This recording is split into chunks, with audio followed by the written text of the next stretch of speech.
Yes, y'all, you know what it is. It's them kids and wives and 925s, but we are still married to the games. Episode 372. And to our patrons, happy Halloween. Our second tier patrons. For the rest of y'all, happy November. It's your boy Gabe Patillo, Tim Router, and Ed Placencia, of course. And as always, we are talking games and life and games. Thank you guys so much for being here. And thank you to my three cohorts here for standing up and holding my arms up as my brothers last week. For those that don't know or didn't recognize, because Chris did so well, I was missing last week. Chris was amazing. No. Can we just say that? Chris was amazing. Chris held it down. Chris, thank you so much. Yeah, man. It felt like a true team effort. Like hearing Chris do the in-betweens. I think Tim did the question of the week, and Ed was holding it down. I just so appreciate you guys. Ed just kind of sat back there and watched. And No, laughed that's at not everybody. true. Ed edited the show. No, Ed, you totally contributed. Ed put all the audio clips from your favorite video game sounds in the show. You did a lot, dog. That does not go unnoticed. Sometimes I put the right one. Listen, man, it was all for you. We were thinking of you. We were praying for you. We were holding it down for you. Can you just give us a little update on what's going on? Most people, I think, know what's happening now, but I'd love to know your thoughts, how you guys are doing, and just what's going on. As some of you guys have heard, I work for a guy named Toby Mack.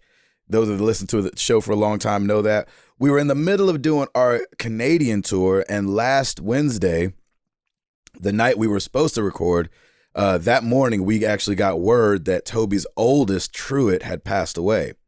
And it was like, I think, it's weird because it's so different from Jenny's dad dying. One, because that, even though it was early, just like with Chris's father, it's still at least in order. Like kids are supposed to bury their parents at somewhere along the line. Unfortunately for Jenny and for Chris, their parents got taken a lot earlier than we're used to hearing. But when a kid dies at 21, it kind of just rattles your whole being and all your understanding, and it just feels so senseless. So so last week we got that word, and I texted the guys right away. I was like, with what had happened, and the fact that I wouldn't be able to do the show that night, and we were trying to find planes. We were in Saskatoon, Canada, and so because the of metropolis that, of Saskatoon, exactly. So because we weren't in Winnipeg like we were the night before, or in Edmonton where we would have been the night after, it was very hard to find a plane to get out of there to get Toby home to his family. But and so that's kind of consumed my whole week. And so as far as Extra Life coming up and talking with Eric and trying to get all that situation, like everything's been on the way back burner, obviously, because of that. I don't know if you guys remember, but Toby handpicked 10 men to speak into Truett's life at his 21st birthday on the 4th of September. Yeah. And I was one of those guys. And so, because some people have been asking, like, were you close, or were you, did you know him very well? Yeah. And so I knew him very well. He's one of those kids in his life, because I'm getting to that age where he's one of those kids in my life that I actually saw born until obviously his unfortunate passing last week. And so he's just one of those kids that I've known forever. When I was 16, I started working at Goatee Records. And that year, in the month of September, he was born. And so I've literally got to watch him his whole life. It's been a really weird week. Obviously, as Chris knows, the waves of grief hit you and they do not let up. And so one day you're fine. Then the next day you feel like you're under the weight of the whole world. And then you're fine. And then you can see God's hand in it. And then it's back to being up under the ground. And you're like, yeah, but why? And this is so senseless. And then you get angry and you're dealing with all these different emotions. And so, I just tried to be there for Jenny, my wife, who I don't know if you guys remember, but I know these three guys do, but those that are listening, me and Jenny met because she was Toby and Amanda's nanny. And so she's also known Truett since he was like, I think 7 years old. And so, for her, this was a ginormous blow as well. And the funeral was last night. I got to say to my brother, Tim Router, thank you so much for coming to the funeral and supporting in that way. Thank you for letting us come. Yeah, it was great to see all the familiar faces there. And what would you say, Tim? You think we had about 500-600 people there, probably? Oh, easy. There was so many people that showed up and showed love. Yeah. I mean, when I came over the hill coming from downtown Franklin and saw like the police was there, and I was like, oh, this is awesome. Like I pretty much broke down then. I was just so happy that you guys and the McKeons, like people were showing up. And I've been telling everybody, how was it? And the way I would describe it, and Gabe, you may have it differently because you were in the throes of it, but it was raw. It was tragic. It was beautiful, and it was probably the most perfect service I've ever been to. Couldn't agree more. It was just amazing to listen to parents grieve over a child, and man, Amanda just she was brought it. Unbelievable, and she's Jamaican too, so she just brought this Jamaican fire that just lit up the whole place, and I'm still thinking about what she said. Yeah. But man, thanks for letting us be a part of it. And we wanted to lift you up and lift them up because it's funny because Toby and Amanda, they come into the store quite a bit. Amanda and Lauren talk all the time and text each other. And, you guys just had wrapped Truett's gifts for his birthday. Yeah, we took care of all of his gifts, and, we've done a lot of stuff for that family. And even when Toby first opened up Citizen, he had called me because he wanted to talk to me about downtown Franklin and how it was and kind of the logistics of some of this stuff. So it's like, we've known them, and it was just, it was just crazy. So, and then knowing that you've known Truett since he was a baby and Jenny nannied them, I was like, oh, this hits way too close for everybody. And so, we're coming out the other side, and Chris, I don't know if you agree with this, but I feel like the days in between the death and the funeral are probably the worst days. Obviously, hearing that someone died is the worst day. But then, like, the funeral for me, when it came to Truett and when it came to Jenny's dad, kind of put a cap on things. And it allows you to, like, kind of clear off a space and start building a new foundation. For how your life is going to be moving forward, your new normal. And so, and that's what we're doing, man. We're just, one day at a time, and seeing people, and like Tim said, the adjectives he used were spot on. I mean, it was just the most perfect, mature thing I've ever seen, most grown thing I've ever seen and been a part of. So anyway, I don't want to bring this whole thing down, but I want you guys to know why I wasn't here. It was a very, very serious thing, but we are seeing God's hand in it, and it's incredible. And the community coming together and holding up. Toby and Amanda were amazing. Not the only, but one of the bad things, I'll say this, is that because they asked me to sing at the thing. Oh wow! And I was like, oh no, I don't want to do that. I was like, how am I supposed to do that? And we did it, and Amanda texted me, and she said it blessed her and her family. So that's all I cared about. What did you sing? We sang "Eye of the Storm."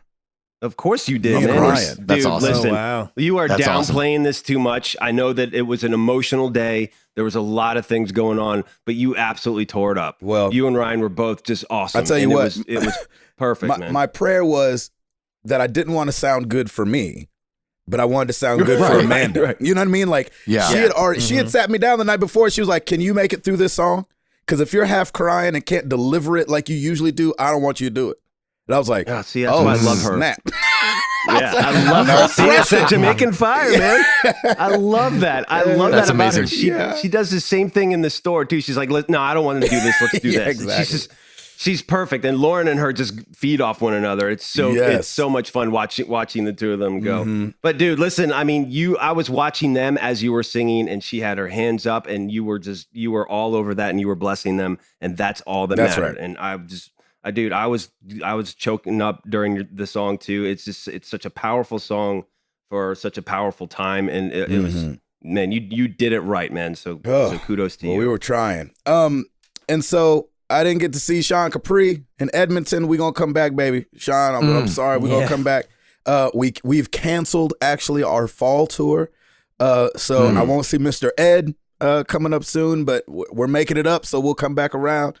And then, and so what's weird is the week before that, we were having such a good week. I flew out to California out of, where were we? Toronto. Flew to LA, did some more voiceover for Crucible, the Amazon game that I'm doing. That was awesome and amazing. And those people they're so sweet with me. They know I'm new at this, and they don't treat me like a baby. They treat me like a grown man. And it's just really great to be a part of that game and a part of that team. And they really care. And then we had Toby's birthday was the day after that. And so we got to really love on him. This is all before, obviously, everything happened with Truett. And so we got to sit around the table. And one of the things that he always taught us is that when you're celebrating somebody's birthday, it's hard to do because your pride gets in the way, but you should sit down around the table and all share about that person, what you appreciate about that person. And so we did that. The whole band was there. And so we got to go around and just love on Toby. So that was great. And then awesome. Everything since then's been a blur. And so again, I appreciate you guys. Haven't been doing much gaming. Haven't felt like doing much gaming. A little bit of Apex here and there. Did some Apex tonight. Before Chris got on, I actually won a couple. And then me and Chris got on and my internet was acting up and I couldn't help anybody. So Chris, sorry about that. No worries. And I'm almost at the end of Astral Chain. Oh, nice. Ooh. And so there's that old, the rant. Well, number one, it goes in chapters, and I know how many chapters there are. And so, there's 12 chapters in the game. I'm in chapter 11. So. Oh, nice. We are. Hey, so you're in bankruptcy. Well are done. they really long chapters, or have you just, because it's the Switch game and you're just taking your time and getting through it, or is it really It's got long? side missions that you can do, so you could just go straight through it and, be done. But I've been taking my time. I think I'm a little over 20 hours into it. Okay. And that's for, taking my time, kind of. So I think that you could probably finish the game in 20 hours, but I've been taking my time. If that makes sense. Oh, Eduardo. Yes. What is going down with you there, brother? Well, I was at a funeral of my own this week. That's right. Gosh, just life and games. Capital L. It's been a weird, interesting weekend. Of course, Mom was in town for the funeral. It was her little brother, my Uncle Kenny, who passed away. And while Mom was in town, it was nice because she got to spend an afternoon sitting next to me, watching me stream. She, if I tried to explain to her what streaming was, there is no way. She doesn't have a computer. There's no way she would fathom what I do. Oh, wow. So she sat and watched me play Borderlands 3. We had the Echo Cast going, so we were fighting. People in the chat had monsters that were showing up named after people in the chat. It was so much fun. Of course, as soon as the game started, I'm in my spaceship and a crew member walks by and Mom says, "Who's that?" I said, "Oh, that's a civilian." And she just said, "I would shoot him." So I was she sounds more like Sarah's mom. Exactly. So it was, I didn't expect her to stick around for very long, but she stuck around the entire stream and watched and laughed and asked questions and made comments. It was a lot of fun. That's great. There you go. Friday, we went to Kenny's funeral, and like I had mentioned last week, I can count on one hand how many times I'd met Kenny. So I didn't really know him at all. So it was nice to just be there for Mom. Yes. Because of course, it's her little brother. Yep. And when my little brother, if he goes first, I'm not going to make it. You know, it's going to be horrible. Right. And so I was the only one. My brother couldn't make it to the funeral, and so my aunt and a couple of her kids went, and it was me and Mom. And we got there. We were told to get there a little early, so we had probably a half hour there. We were there by ourselves in the funeral home, And I was talking to Gabe earlier this week. It's probably one of the most memorable experiences I've had as an adult this far in my life. Just because, you know, like Gabe was saying, it would go in waves. And, you know, of course, as soon as Mom walked in, she lost it, you know, and she's saying, don't cry, get it together. And I'm like, no, Mom. I'm like, Mom, let it out. You know, don't hold it in. You don't have to hold it in. You don't have to keep it together. Let it out, you know? And she would cry and she would go up to him and then she would come back and we would talk and then we would laugh for a little bit. And then she would cry some more and it would just kind of hit her in those waves. And so I was glad we had that first half hour just to ourselves. Yes. It was really nice. And then what was really cool is that Kenny was a manager of a recovery house. And so everyone else that was there, besides Mom, me, my aunt, and two of my cousins, everyone there were in the program. And they'd either come through the program or they were in the program.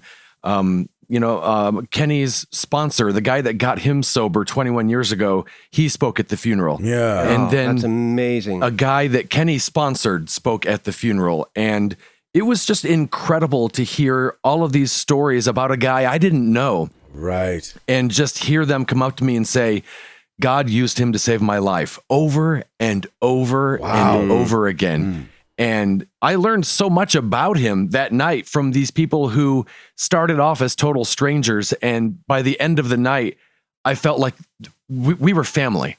And so it was just a really moving experience. I was telling Mom afterward just to see who Kenny's family had become, because, you know, you have your family that you're born with. And then as you go through life, you know, you guys, you are my brothers, you are my family. You know, as you go through life, you collect a bigger family that's not related to you through blood. And so it was really cool to see who Kenny's family was. So that was really, really cool to see. Mom left a day earlier than I thought she would. She was going to stay the final night with us, and then she ended up leaving just to give herself more time to drive back home. She did leave with me a huge suitcase that she had gotten at my grandfather's funeral, full of old family photos that I'd never seen before. Awesome.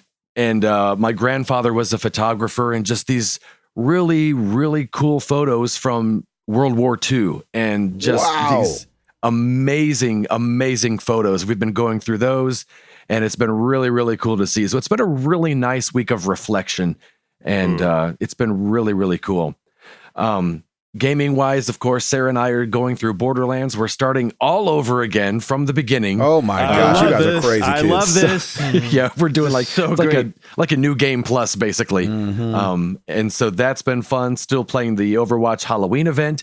I hopped into the Outer Worlds, and really my only, you know, it's you can tell it's done by the people who helped create Fallout. It looks the same.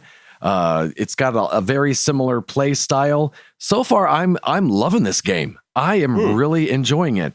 I can't put my finger on exactly why I like this more than Fallout. But so far, I'm really having a good time. Yeah, I don't have to build stuff. There you go. Right. That's why they don't have the. Is it VATS system when you're the VATS. They don't have that you need to worry about. It's when you're shooting, it's like a shooter. You are just shooting people. So that's been really nice. And also played through a new game from Night School Studios called After Party. That's the one where you're. Did you finish it? Yeah, I did. Yeah. So it's not that long, or you just will. It took me about 7.5 hours to get through it. Okay. That's awesome. So yeah, it is, it's definitely rated M for a reason. The language it can be rough, but just like Oxenfree, I can't wait to play through this again. Really? So I can find out what happens when I make different choices. Will you play all the way through it again, or will you play just the ending again? I'll definitely play all the way through it, because at one point it's like, do you want to help this person or this person? And you only get to help one of them. Oh, wow. And I missed most of the streaming on that, and I really wanted to see you play that game. So yeah, if you play it again, I almost bought it because it was, if you pre-ordered it, at least on PSN, it was, I don't know, like $5 off or something. Yeah, it's on Game Pass. Oh, really? Yeah. Well, I'm really so glad that's how I played it on Game Pass. So Yeah, that and the Outer Worlds both are on Game Pass. So if you've got that, it's a good week for you. Did you get in? You got into Outer Worlds, right? That was the plan today, was to finish After Party and then do Outer Worlds. Yeah, so I got into about an hour and a half of Outer Worlds, and I'm really enjoying it so far. I'm having a everybody's really nice time. Saying that. Yeah. Yep, I've seen a lot of comments that it's been really good. And I was kind of hesitant just because I wanted to like Fallout and I just couldn't get into it. And so I was like, well, this is probably people who really liked Fallout. So I'm kind of, I'm going to be hesitant and I'm going in with low expectations. Again, maybe that's why I like it so much. Right. And again, I'm only an hour and a half into it. The first couple of hours of Fallout 4, I was into it. So we'll see if this changes at all. But so far, I'm really enjoying it. As long as they don't introduce that old VATS, like you said. Take it. Keep the or VATS away. Build an entire town. Exactly. No, thank you. Exactly. So y'all can fend for yourself. Yeah. I didn't know if you got into that on stream or not. I heard you saying, but I didn't get to watch past After Party. Okay. Yeah. So got into that for a little bit, and it was a lot of fun. I'm looking forward to getting back into it tomorrow. Sick. Yeah. Oh, Chris McCracken. Yes. What up? All right. Good job. Nice weekend. So, my weekend was a mix of being busy and also not busy, depending on what the day was. Honestly, I can't even remember what I did on Friday. I actually even asked Stacy. I was like, well, didn't we do something Friday? And I couldn't remember. But on Saturday, we went over to my stepmom's house and helped with more cleaning out of things. Going through some of Dad's old stuff and getting rid of things that she no longer needs. And the garage is going to be the real big area because he had a ton of stuff in there. Oh wow! But it's something that's going to require like some coordination and like a plan, and like we're doing it this day, and then maybe also have a garage sale at the same time or something, because there's just so much stuff in there and a lot of big things. They're like, well, someone, if they want this, needs to come get it or buy it or whatever we're going to do with it, because we can't. There's nowhere to put it. It's not like a thing you put out by the side of the curb kind of thing. So that one will be on hold. But then on Sunday, because we were over there and spent most of Saturday over there, we just stayed home and kind of stayed in. It started to get cold this week. So it was just starting to slightly get a little bit cooler on Sunday. And then as the week has progressed, it's gotten a lot colder. It's been really cold today, and it's supposed to be really cold tomorrow as well. And then on Monday, that would have been my dad's 66th birthday. So basically me and Stacy and a bunch of my family all met up and for dinner, and Stacy made a cake for my dad, and it was his 3-layer cake, and it was all decorated, and she did an amazing job. And just all of us just came together, just not only in remembrance of him and everything like that, but also just because we're trying to make, a lot of us are spread out across the Metroplex, and we kind of, as you tend to do when you live in an area that's really wide and spread out, make excuses for things. So we're trying to find more reasons to come together besides just the major holidays like Thanksgiving and whatnot. Right. So we used that as one of our first times to all come back together since the funeral. So that happening throughout the weekend, and then on Monday, and then so the rest of my week has just been busy with other things. I mean, obviously work has been going fine, but then when I get home, like Monday was that, and then Tuesday we had dinner plans, and then tonight we're recording the show, and then tomorrow I have a thing, and then I have things every single night. So gaming hasn't been much on my to-do list either of late.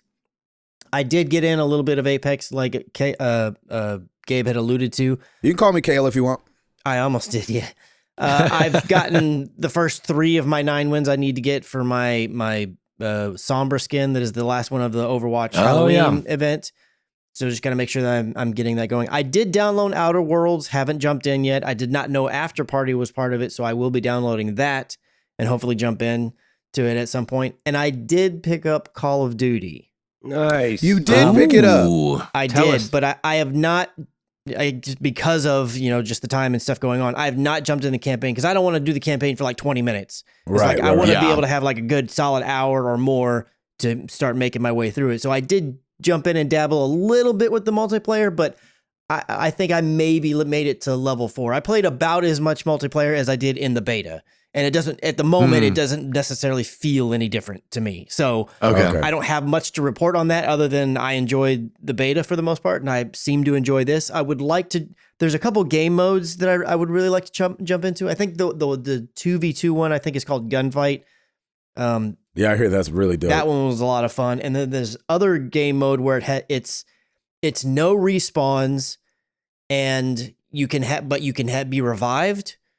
So, and I'm, as a person who really likes to play Search and Destroy, which is a no respawn mode, I really am intrigued by that one. And then there's this other game mode, which again, I forget what the heck it's called, but it's a brand new game mode. And it's basically, it's a best of 6 rounds, but you and the teams spawn and your weapons are random.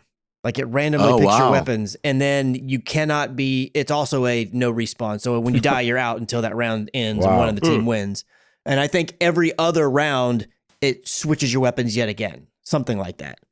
I mentioned it in the Discord. I posted an article, and then Jared was saying that it was actually really cool. And so if Jared says it's cool, then it must be cool because Jared likes cool stuff. There you go. Yeah, he does. So looking forward to jumping into that. I'm hoping to jump into the campaign of that this coming weekend. And then also, at the very least, some Outer World stuff. Don't know if I'll get to After Party anytime soon. I kind of want to get the bigger boys going a little while first and kind of see how I feel about those. I don't know. Outer Worlds is one of those things. Again, it's mainly all the things that I've heard from other people that is making me want to try it, because I've never really been much of a Fallout person either.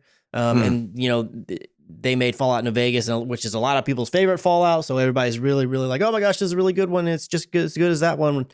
So I don't know if I'm going to like it or not. I feel like I'll be able to figure it out pretty quickly. I may jump into that one actually before Call of Duty, because if I quickly feel like, oh, I'm really going to like this, then I'll wait till I can set a good amount of time to it to make sure I can do which decisions I really want to do, because I'm likely not going to go back and replay it. I can half the time, by the time I reach the end of the game, I don't remember the decisions I made anyways. I remember the outcomes, but I don't remember so I couldn't go back and redo it anyways and be like, I'm going to do the different one because I don't know. I have no idea what it was. Whereas Call of Duty, as I'm expecting it to just be, good, but I'm expecting it to be your standard Call of Duty, campaign where I kind of know what I'm getting into and I can just kind of power through, no big deal. So looking forward to those, but I haven't really dabbled with them much as of yet. There you go. Nice. Mm-hmm. Nice. Tim Router? Yes, sir. What's been going down with you, bruv? Well, just crying and just being there. And seriously. Dude, it was good though. Like afterwards, you do have that, and I hope you guys have felt that too. You're kind of like, okay, that part is done, and now like you start to begin. It was great. We were talking with Jenny, and she said, I can't wait to do the everyday. Yeah, and I was like, that's perfect, especially with all the stuff you guys have been going through. It's like, yeah, now that the tour's canceled, you can get back into the everyday. Man, I went home and I hugged Piper so bad, and it was great, man. That's what it makes you do. Again, that's for sure. Again, thank you for that, and it was amazing. This past weekend was Pumpkin Fest on Saturday, where they close Main Street down in downtown Franklin, so it can rain.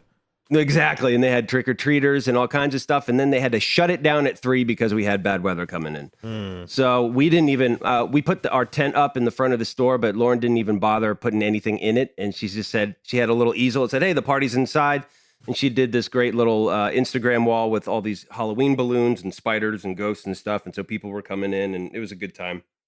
Piper loved it, and we kind of walked around for a little bit, and then packed everything up, and it was great. This weekend we are heading to Alabama for the next great cheer competition for Piper. This is the furthest one we have to go for their season. So I think what's going to happen is they have practice on Friday, and then we're going to head down and get a hotel room because the girls have to be dressed and ready by 7:45 in the morning. So that should be fun for the girls. I'm totally fine with it because I'm an early riser, so I'd be all over it. It's dragging them out of bed. Yeah. It is going to be a struggle. I mean, a struggle. So we will see. But I mean, we're not going to stay there for the whole competition. They usually do it in sessions. There's session 1 and session 2. Session 1 is the younger kids. And so we will probably bounce after all that's done, and then we'll head back up. head home. Hey, don't forget we set our clocks back on Saturday night. So is that this weekend? That's this weekend. So Fall we'll get back, get a little extra hour of sleep, which is nice. Lean back. Lean back. Lean back. On the gaming front, Borderlands 3, man, I finished the story. I am now now playing the Blood Harvest event, which is their Halloween event. Yeah. There's so many things to do, so many guns, so much loot, so much fun. Ed, how do we get Chris and Gabe to play this game? Because I don't think we're going to get Chris to play it. No, I think they would love it, though, man. I honestly do. I think you would love it. Watching Ed play it really did make me want to play it. Right? Nice. Because there's things like I have a whole system of how I do things now because there's so many guns in it. Yes, it can be hard to keep track, but I also love that loot management style of things. Like, because if my backpack's full and I've got all these guns that I don't need, I go and sell them and make a ton of money. And but there's so much to it, and there's so many moments where I was just like, because there's just so much wit to it as well. There like, is. it was Wait, I'm sorry, it cut out on me. How did you go? Oh, you really? It went Okay. like that. Yeah. Nice. But it was such a great game. It's already my game of the year. I mean, definitely, hands down, because I'm just having so much fun. I've never been more frustrated, but like so satisfied with it, and just having so much fun with it. It's just great. And so I'm just going back and doing side missions, doing the Blood Harvest event, and just trying to clean up some things. I tried Ed, I don't know if you tried Mayhem mode for a little bit. I did that for like 10 minutes, and then I like died twice and lost $100,000. I'm like, nope. Mayhem mode is off. It's brutal though, man. Holy cow. It is certainly brutal. But I mean, I tried it for a little while, but the Blood Harvest event's giving you a lot of guns and a lot of good loot, so I'm upgrading as we go along, which is so much fun. I have been playing a little bit more of the Overwatch Halloween event. I probably won't make this last skin. I have all 9 games to play, and I'm probably not going to get to it until because it's closing this weekend, I believe. Anyway, they may keep it open, but no, it should close Tuesday. Oh, or Tuesday? Late okay. Monday, something like that. Yeah. Whenever the reset time is. I'll definitely try and get it in. And yeah, I've been playing more Junkenstein now. Easy, it's just easier, and it's actually been really good aiming practice. I've been playing McCree quite a bit just to keep my aim up and keep the chops up a little bit. Yeah, man. So that's going well. But man, I love this Halloween. We're gonna have a bunch of people, bunch of Piper's friends are coming over, and we're all going to just go trick or treating. And literally here in West Haven, we really just have to go 2 blocks, and like their buckets are full. It's awesome. So we'll be going around. We are a zombie family. So Piper and Lauren are going to be zombie cheerleaders, and I will be a zombie football player. Nice. So you guys just going to be playing Thriller the whole time? We probably should. Yep. I'll be doing the little Thriller shuffle the whole way down, shuffling down the sidewalk. But it was really cute. Like tonight, we went and booed 2 of Piper's friends, and when you boo somebody, you give them like a little package of all kinds of little goodies, and you put it on their front step, and that sounds the opposite. Yeah, I know, right? I was really hoping it was the other thing. Yeah. I know. I was hoping it was like her boo cheerleading competition. Yeah, he just went up to him like, boo! Boo! You stink. This is terrible. No, sitting on the curb in front of their house. Boo! No, it is the exact opposite. It's a lot of fun. And Piper ran up and rang the doorbell and then dove into the car as we sped off, and you're not supposed to know. But everybody has rings now anyway, so they all know who came up. It does need a better name, though. Front. But no, it's cute. And so there's a little note that says, "You've been booed." And so we did that for 2 of Piper's friends, and they loved it, and she loved it. So I'll tell you this. You've got a great opportunity in Alabama. Yes. To actually boo someone. Yes. And then come back with that story next week. And I will be holding my breath, though, because they take it serious, man. I'm not. If I do that, I will get thrown out. No, you got to just do that ventriloquism thing, man. Just throw your voice and make it look like somebody else did it. That? Right? Mm-hmm. I am shocked that somebody would say something like, Lauren, take this woman out, please. Yeah. These are little children. You got to boo and then gasp. Right. Yeah, right. Boo. Yeah, I like that. Ooh, that's good. That's good. Mm-hmm. So, yeah, there it is. That's it for me. There you go. Oh, we have to congratulate the Washington Nationals. Yay. Oh, yeah, that's right. Yep, they got it for winning the World Series. There you go. Well done. So thank God baseball's over. Yeah. Finally, just in time for spring training. Exactly. I only watch basically it a year-round sport anyway. almost. Yeah. Yeah, it's like the hockey season too. Jeez. Yeah, I know, but hockey, at least they're getting in fights and stuff like that every game. Yeah, man. It's much more exciting. Yeah, no, I'm with you. But anyway, Router, you got it? Yes, sir. Well, let's do it!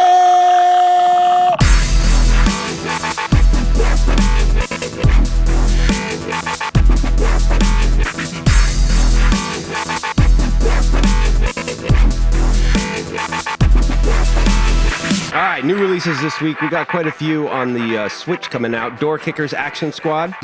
That's a name right there. What? Yeah, I Door like Kickers Action Squad. I like that too. I gotta look that up. Door Kickers Action Squad. Dude, did you hear Door Kickers Action Squad is playing tonight? They're rad. Yeah. After Party for the PC, PS4, Xbox One, and Switch, of course. Yeah, it is on the Switch. Okay. It is on the Switcheroo. Which is Close to the crazy, Sun. by the way. Nintendo usually stays away from games like that. Yeah, right? I know, right? So they have definitely turned over a new leaf with this Switch. Yep. Mm-hmm. Just with all the games they've let come there that have all kind of words that are unsavory in I them. think they're probably collecting some demographic data and being like, maybe we should kind of spice this up But a little don't, bit. I mean, maybe it's not necessarily a language thing, but they also have Doom on there, right? I mean, Yeah. that's I pretty- know, Oh, but yeah. you have to have listened to After Party. I think right? it's so funny because usually when I think of It was like that Rick and Morty game. yeah, Nice. When I think of Nintendo, I think of like, oh, let the kids go in there and play the Switch. And now Exactly. that's not the case anymore. They can't just Right. wake up and play any game. That's what I'm saying. What's the devil? Yeah, exactly. Who's this bub? Boy, the Switch sure is letting a lot of hell-themed games on over there. It's Yeah, interesting. they are. Yeah, Doom and After Party. That's awesome. Let's see. We also have Close to the Sun for the PS4. Those kids are going to be Xbox like, One, it's and not a Switch. hell game. It's a drinking game. Oh, yeah, much better. Oh, that's way better. Child services. Yeah, sorry. Disgaea 4 Complete for the PS4 and Switch. Disney Classic Games, Aladdin and the Lion King for the PC, PS4, Xbox One, and Switch. Oh, okay. Dusk Diver for the PS4 and Switch. Forager for the PS4 and Switch. Resident Evil 5 and 6 for the Switch. Well, There there you you go. So there you have it. Just keep it going. Super Monkey Ball Banana Blitz HD for the PS4, Xbox One, and Switch. Yakuza 4, the Yakuza Remastered Collection for the PS4. Yakuza the Accuser. All right. I like that. That's what it sounded like. it. That's That's right. Yakuza the Accuser. The Accuser. Get out of here, Yakuza. Nice. I just like blaming stuff on people. I'm an accuser. I don't know. What do you want me to do? I was born like this. For the PC and VR, Journey for Elysium. And I think what a lot of people are looking forward to, Luigi's Mansion 3. Yeah. Oh, yeah. Switcheroo comes out Halloween. So That's what they should have. They should have. That's good timing. Switcheroo. yeah, it's perfect. This day in gaming, we've got 2 dates for you. 17 years ago, and I did this on Tuesday because that's when release day came out. October 29th of 2002 for the Xbox, Shenmue 2. Hey. There you go. 17 years ago. Now, Saturday. 6 years ago, we were still in existence. October 29th, 2013 for the PlayStation 3 and Xbox 360. Probably all of our favorites. Assassin's Creed 4 Black Flag came out. That was 6 years ago? That was 6 years ago. Seems 2013. longer than that. I know. Oh, not to me. Sorry. Really? Well, it was the last Assassin's Creed I played. That's right. And so I haven't played one since And I then, remember so- it was around Halloween because I remember waking up and it was still dark and like everything was that's such a Yeah, good and like game. a month later, it was on the new gen consoles. That's right. Month and a half, something like that. That's when And they then launched. we've got 3 more games for the PlayStation 3 and PC. Battlefield 4 came out on October 29th, 2013. For Wii U, Sonic Lost World. Oh. And for the PlayStation 3 and Xbox 360, our favorite WWE 2K14. Oh my gosh. Yes. Have you guys seen the videos of WWE 2020 and how glitchy it is? No. It is incredibly glitchy. So much so that Sony is giving people their money back. What? Really? Oh, it's a mess, you guys. What the heck? Really? It's the thing. Is it only a mess on on Sony's platform or across the board? Not to my understanding. I think it's across the board. It's like, it's the craziest thing I've ever seen. You're like, how did this happen? Like, they had to have known. But then, like, yeah, it's weird because some people you'll see it all over the place. And then some people, they said, streamed for forever and never hit a glitch. And so it's just, oh my gosh. WWE 2020, I don't know. Like, it looks almost unfixable. Like, oh, well, what are they going to do with that? Like, it just looks. Yikes. It's crazy, like, man. Batman on PC unfixable? No, way worse than that. Ooh, really? Yeah, way worse. Yikes. Wow. Yeah. Yikes. That's a PR nightmare. Yeah, but like they just said, like the creative player and everything, like just all of it is just broken. And so I don't know if they've done some patches, but I don't know. It's crazy. It's just weird like that we live in a time where you can put out a product like that. You know what I'm saying? Like when video games were little, when they were young, you could have never put out a broken game because number one, you couldn't have updated it. But number two, like because you couldn't have updated it. Like, you know what I'm saying? Like that would have been the game. And so it's interesting. I was playing Astral Chain the other day, and I don't know that this is a Nintendo thing, but it just made me think of Nintendo because they've been around for a long time. But it was like version 1.01 or 1.1, and it's like just never updated. And it's a great game. And I'm like, it can happen. Like, we can have a game come out that's amazing without having to download, a bunch of updates. So I don't know what they're going to do, but that joke looks crazy. Woo. Wow. Yes. Well, that is it for me. Back to you, gentlemen. What say you, Chris McCracken? What I say is the exodus from Twitch and over to Mixer is still going on for the bigwigs. Yeah. Interesting, huh? Yeah, so when Ninja moved over, I feel like that move made a lot of sense. Definitely for him, obviously for Mixer, because he was probably, at least name recognition-wise, one of the biggest, if not the biggest streamers. Mixer's trying to make big moves. They want to become like the dominant number two, if not number one, ultimately platform for streaming games. They won't become number one.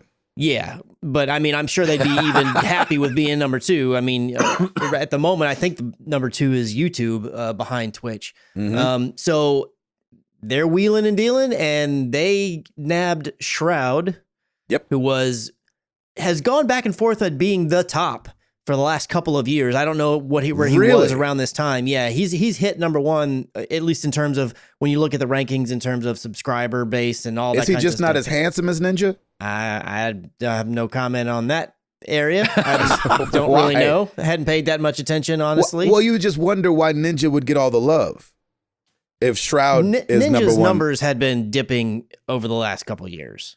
So, no, I knew that, but to perception, he's still the biggest. Yeah. Being on ESPN, the magazine cover, being the guy they interviewed saying how much money he was making a month, being the guy that they brought to the Video Game Awards to, do like he's a name that everybody knows. He's on the freaking Masked Singer. You know what I'm saying? Mm-hmm. Like the perception is he's the biggest streamer in the world, even though, PewDiePie's numbers are insane as well, but he's not just a streamer anymore. He's not a video game guy. Yeah. Solely anymore. And so, that's interesting. So what stands out with Mixer than Twitch? Like, are the features pretty much okay? So the features are pretty much the same. There isn't anything the one that's big thing about Mixer that Mixer pushes really hard that supposedly works very, very well. I don't know. I've never streamed on Mixer, and when I stream, almost nobody's in there chatting anyways. Nice. But supposedly the lag time between when you do a thing or somebody posts a comment and you see it, like the gameplay is not a little bit behind. It's almost instantaneous. They're almost one for one. Not quite. I mean, it is behind a little bit, but it's very, very small. Yeah, supposedly. They all have to be behind. It's because even Twitch you can tick it in the settings, a little tick box where it says, I don't remember exactly the way they phrase it, but it's like low latency. Yeah. But even that amount of time, like you'll still see a comment they'll be like, you should turn left out after you go through that door. You'll see it like 3 or 4 seconds after you've already done that or whatever it is. Supposedly on Mixer, it's like really fast enough that if someone says something, you can react to that in real time kind of thing. Ed, is that something that would be sexy for you? I mean, it definitely wouldn't make me jump ship. I mean, today I think I was looking at maybe a 2-second lag, which isn't that bad.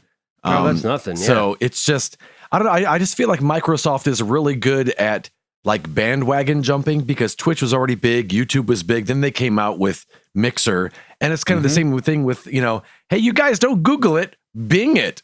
It's like, no, we're not doing it. We're already Googling it, you know? So I kind of feel like that's Sorry, I'm trying to Google what Bing is. Exactly. So I just feel like they're really good at taking on an uphill battle, you know, or wanting to at least. Yeah. Well, and then it usually fades out, but they throw a ton of money into it. So that's, I think that's a good analogy. I feel like they're throwing a ton of money into this. And, you know, I think people don't necessarily like a whole lot of change, especially if they've, you know, spent so much time establishing themselves and establishing their Twitch channel. What makes them think that they're just going to move over to Mixer? Yeah. Well, they are definitely, of course, it's not been reported anywhere, but they're definitely throwing money because they also got yet another streamer. And they got King Gathalion, who is I know him mostly and learned about him a couple years back, mostly through Destiny. He streams Destiny a whole lot, but he's more... Goth in particular is more of a variety streamer. He'll stream a lot of different games. He does pretty much, he tends to lean a lot more towards shooters like Destiny. He's a big fan of Borderlands. He's been playing a lot of Borderlands of late when he was on Twitch anyways. As everybody should. But he'll play a lot of other different games as well. Yeah. So, but they brought him over there and he made, I hadn't noticed, like, I don't remember for sure, but Ninja, I don't feel like maybe he had a written statement or something. I don't remember him making a video. He did a video. Ninja did a video. He did make a video? And then Shroud followed suit with not as cool of a video. And then this guy's video is worse than both of their videos, obviously. Awesome. Awesome. Well, he's just sitting there with a green screen behind him. Like, he's just sitting there and makes his announcement, where Ninja did like a trailer where it's like him that's right. walking to a mic I'm and sorry. then touching the mic, and then it cuts, and then you had to wait for the date for him to tell you what it was. And then Shroud did a video, you know, trying to look like a superstar. And then like his girlfriend or something like that clicks on the lights and he's like, what? And she's got like a cat and says something to him, you know. Yes. So real quick, what I meant to say, and the way that I should have phrased it better is, yes, Ninja and Shroud, because they're way bigger streamers than even Gathalion is, even though he had like, I think 1 million or 1.5 million followers over and subscribers or whatever over on Twitch. They made like traditional style commercials. Yes. What I meant to say was Goth is the only one of those 3 that have gone over so far that kind of did a video and tried to explain his rationale, his reasoning, why he's doing this. Yeah. Besides just the money part, which you're assuming is the case as well. Well, you just assume it's so the biggest I thought part that of it. was interesting because he actually gave reasons like, why would a streamer want to move over there? Because so far, none of the streamers that have moved, even Ninja, have anywhere near the numbers that they had, as you might expect. I mean, it's going to take a little while to build that back up, but it's not like it was a flood of this max exodus of all these followers from Twitch over to Mixer. That's not how it's been. So as someone who was going over there, that's something you've got to keep in mind. Like, obviously they're getting paid something and it's worth it to them, but you got to think like you're basically starting at ground one again. Now, good thing for them. They have name recognition, obviously. So there's that to help them through that. It's not like starting all the way at ground zero. But it's going to be, you're basically rebuilding again. And so I thought he was, even though it wasn't a sexy video like you're saying, like the other 2 commercial style videos were, I appreciated him actually bringing some actual information as to, this was my thought process. This is why I'm doing this, rather than just get into a little bit of what he said, kind of about charity and being able to help other streamers more. Yeah, well, so I don't remember off the top of my head so much about the other streamers part, but one thing that he does is he does do a lot of charity work. He's created, or him and Professor Broman together created Guardian Con, which is a Guardian specific convention that they host in Florida every year. Supposedly Mixer is going to be much more open to helping to promote these different things that he's trying to be a part of and help get the word out there even more so than just through his following. And also, one thing that him and Shroud said later on a little clip that I saw of his like first day on Mixer, they all talked about, hey, Microsoft is really into, if we have thoughts on like things that could be changed or fixed or updated or whatever, we could just hit them up and they'll probably, now they may not just do it, but they'll talk and have a dialogue back and forth with us, where even though we're big guys on Twitch, it's still hard to get like access to someone at Twitch to talk to them People about that have things. Issues with Twitch feel like they just scream into the dark, like, and that Twitch doesn't do anything, and they're kind of like much in the same way that big people on YouTube have the same issues. When there's something's wrong, few of them have an actual person to get a hold of to get an issue fixed. Right. Yeah. Right. And we'll only see if that's true with Microsoft, right? I mean, you know, you could promise whatever, like, hey, call me if anything's wrong. We will take care of it right away. We're trying to take care of streamers and blah, blah, blah. We want to listen to your voice.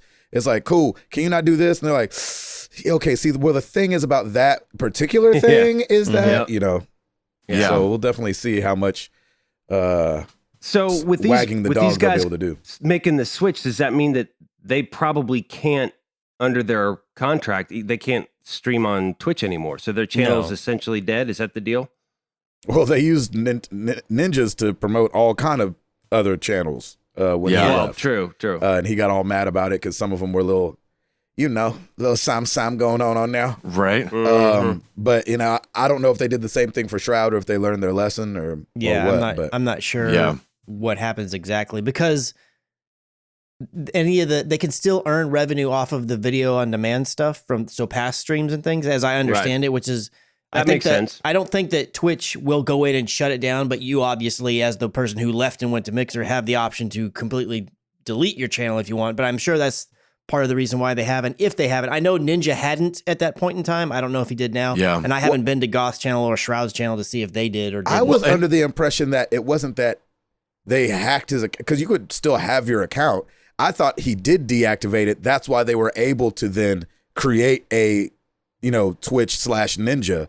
Because like if I go to Mixer and say I will only stream on Mixer, I couldn't I just still have my Twitch channel so they couldn't do something to it? I would figure that's how they got on there to promote other stuff anyway. Well, and Goth said that he'll still appear on other streams on other platforms. I don't know if that means he'll just make a guest appearance or if he'll be the one streaming. They didn't really say. No, but what he meant by that was like you'll hear his voice, like as he's doing doing a raid in Destiny. You'll be able to hear him through people that he plays games with, but that are still on. They might be Twitch. on Twitch though. Okay, so you'll hear his voice. I think that's how he meant it. I wonder. Okay, because they didn't. But as far as I know, like Ninja still owns his Twitch channel that still exists. I don't think like he deactivated and then Twitch made a twitch.tv/Ninja with his branding and everything on it still. I think it still just exists because he probably just can't do anything with it. I mean, whatever he's not going to be streaming there, over there for of sure. course, whatever he's got there, people can still watch. I know, but what I'm saying is, how were they promoting other channels on his channel? With it initially, they were using it as you know how you would go to someone's channel or whatever, and they'll have that feed there. And a lot of times people will host another person or whatever. Yes, right. Yes. Well, they were hosting other people and basically using that as a place for commercials for other streamers at that time. Whereas now, if you go to his page, there's nothing playing on the main page, but you can go over. It has information about Ninja for some reason, and then you can go over to videos and you can watch a lot of his video on demands of his past streams. Yeah, but that's why I was so confused, because like, Ed, wouldn't somebody have to have access to your account to host somebody else? That can Twitch just turn on a host on your thing without you being aware of it? I mean, I'm sure they could probably go in and do whatever they wanted if they really wanted to, but yeah, you have to go into your own back end and say who you would like to host. Yeah. And that's the thing that always bothered me about it, was I was like, are they just like have hacked into his account and putting whatever they want up there? Because he was not happy with the things they were putting up there. So that makes it feel like you're not really in control of your own thing. Like if I said, hey, I'm not doing YouTube anymore, you can only find me over on E-Bomb's World. And then my YouTube channel started showing all kind of crazy stuff. And I'm like, so I'm not doing this. Somebody else is doing this. That just seems like a breach of trust just with anybody that was on Twitch. Yeah. That's really weird. Yeah. I mean, I don't, unless there's a lot of ad revenue coming off those older videos, which maybe there is, I don't understand why you wouldn't just delete it completely. Yeah, exactly. Yeah. But I don't know. Maybe it's like keeping it open in case, okay, 4 years down the road when this Mixer deal's over and I realize I made a bad mistake, if that is the case, I can go back and everything's there. I don't know. I have no idea. I vote 2 years. Yeah. 2. I mean, I think it's cool that Mixer's really trying to they're doing what they can to grab people. Yeah. And I saw that Ninja went to Mixer in August, and there was a report that studied July through September. And in that period, Mixer people streaming, it increased 188%. Nice. But in that same period, as far as people watching, Twitch was 75% of the streaming hours, and Mixer was 3.2. Oh, man, that's gonna leave. So a there mark. were more people streaming and not a ton of people watching. That is crazy. So they're they've really got their work cut out for them if they want to keep 3%. Ooh, yeah. Yeah, I was thinking about it the other day because all these different trades and stuff have been happening on Overwatch League, and there was some article that made mention of Overwatch League, that their deal with Twitch for the streaming rights for Overwatch League was a 2-year deal. And it's like, I wonder if Mixer's going to try swooping in and grabbing those rights. Yeah. Mm-hmm. I could see that happening. They're going to have to do something. That's got to be the hardest thing as a business owner, to be like, all right, we're going to dump all this money and then just hold on tight, because it is a roll the dice, man. Yeah, because it takes so long for that money to come back around. Mm-hmm. Oh, well, listen, if anybody can do it, though, Microsoft's got deep pockets. Yep. So I mean, that's true. I mean, they can pay. Yeah, they can pay. They've got money. A bunch They've of got money. money to burn, and they'll back it if they see the potential for it. But all right. They So do 3% is their start. We'll see what happens. Yeah, they do have deep pockets, like you said. But let's not forget, Twitch is owned by Amazon. It's not like their pockets are shallow. That's true. Right. So, I mean, I feel like they're gonna do. I think that they saw Ninja and Shroud and these other, which no doubt are big names, leaving, and they're like, they did their analytics and their studies or whatever, and they're like, hate to see them go, but I mean, like, we'll have all these other people that will rise. It's like, if like Doc goes over there and a couple of other big names go over there, if they get like if you had 10 or 12 people leave Twitch, big names I'm talking, leave Twitch and go to Mixer, I think that's when it'll really start to see the ripples like go as the waves Doc building. said he's not going. Doc said Doc Dr. says Disrespect, a lot of stuff, though. I know. Dr. Disrespect said that he was one of the first people that they hit up. Yeah. And he was like, no. Wow. Really? So, I mean, again, Chris is so right. He says a lot of stuff, but like, yeah, it's really hard to tell. That's what makes some of the stuff that he does funny, because you just don't know. It's like at any given moment, it's like, is this a bit or is this real? Or like, you just don't know. He's a goofy guy. He really is. Yeah. But we'll see. I mean, more power to them. Like, I'm fine with them trying to do a thing, and hopefully it all works out for them. The more I do think it's great to have competition in the market and have other places for people to do things. And for up and coming people that maybe just want to dabble streaming, Mixer seems like it could be a good place to go and learn the ropes kind of thing. I mean, you're going to have less competition, so to speak. So, if that's what you want to do, go for it. And Microsoft, I ain't mad at you for, jumping in the fray. Taking a swing. Yeah. Yeah. There you go. Overwatch 2 might be coming. Oh, man. Man. Overwatch 2 might be coming. Mm-hmm. Oh, I didn't know how I felt about this news at very first. I know we had heard murmurings. Gosh, I feel like we've heard murmurings for months, actually. Yeah, it's been a while. Murmurings. Overwatch 2 coming. And with BlizzCon coming up this weekend, they are saying that that's when the official announcement will be made. It sounds like some sources, which I love this. It sounds like this all came through ESPN, which I just love that they're taking it serious, and that, they would have, if this was 5 years ago, they would never talk about a video game having a sequel come out. Right. But obviously they've shown a lot of Overwatch League on ESPN and stuff like that. So, and I feel like too, like, honestly, like, I'm just glad Blizzard's got some other news going on, if I'm being completely honest. Like, nice. they've had a rough couple weeks, and so I think I'm super excited about this. The only thing is, I really don't know what to expect. Is it like just gonna be Overwatch, but they're gonna add a PvE? They said they're adding like a story where there's a 4-player story experience set in Rio de Janeiro, and it's like, I don't know if Overwatch in some aspects turns into a Destiny-ish type thing. Like, that is exciting. I know it won't be Destiny, but like, they won't go that far for PvE, but Yeah.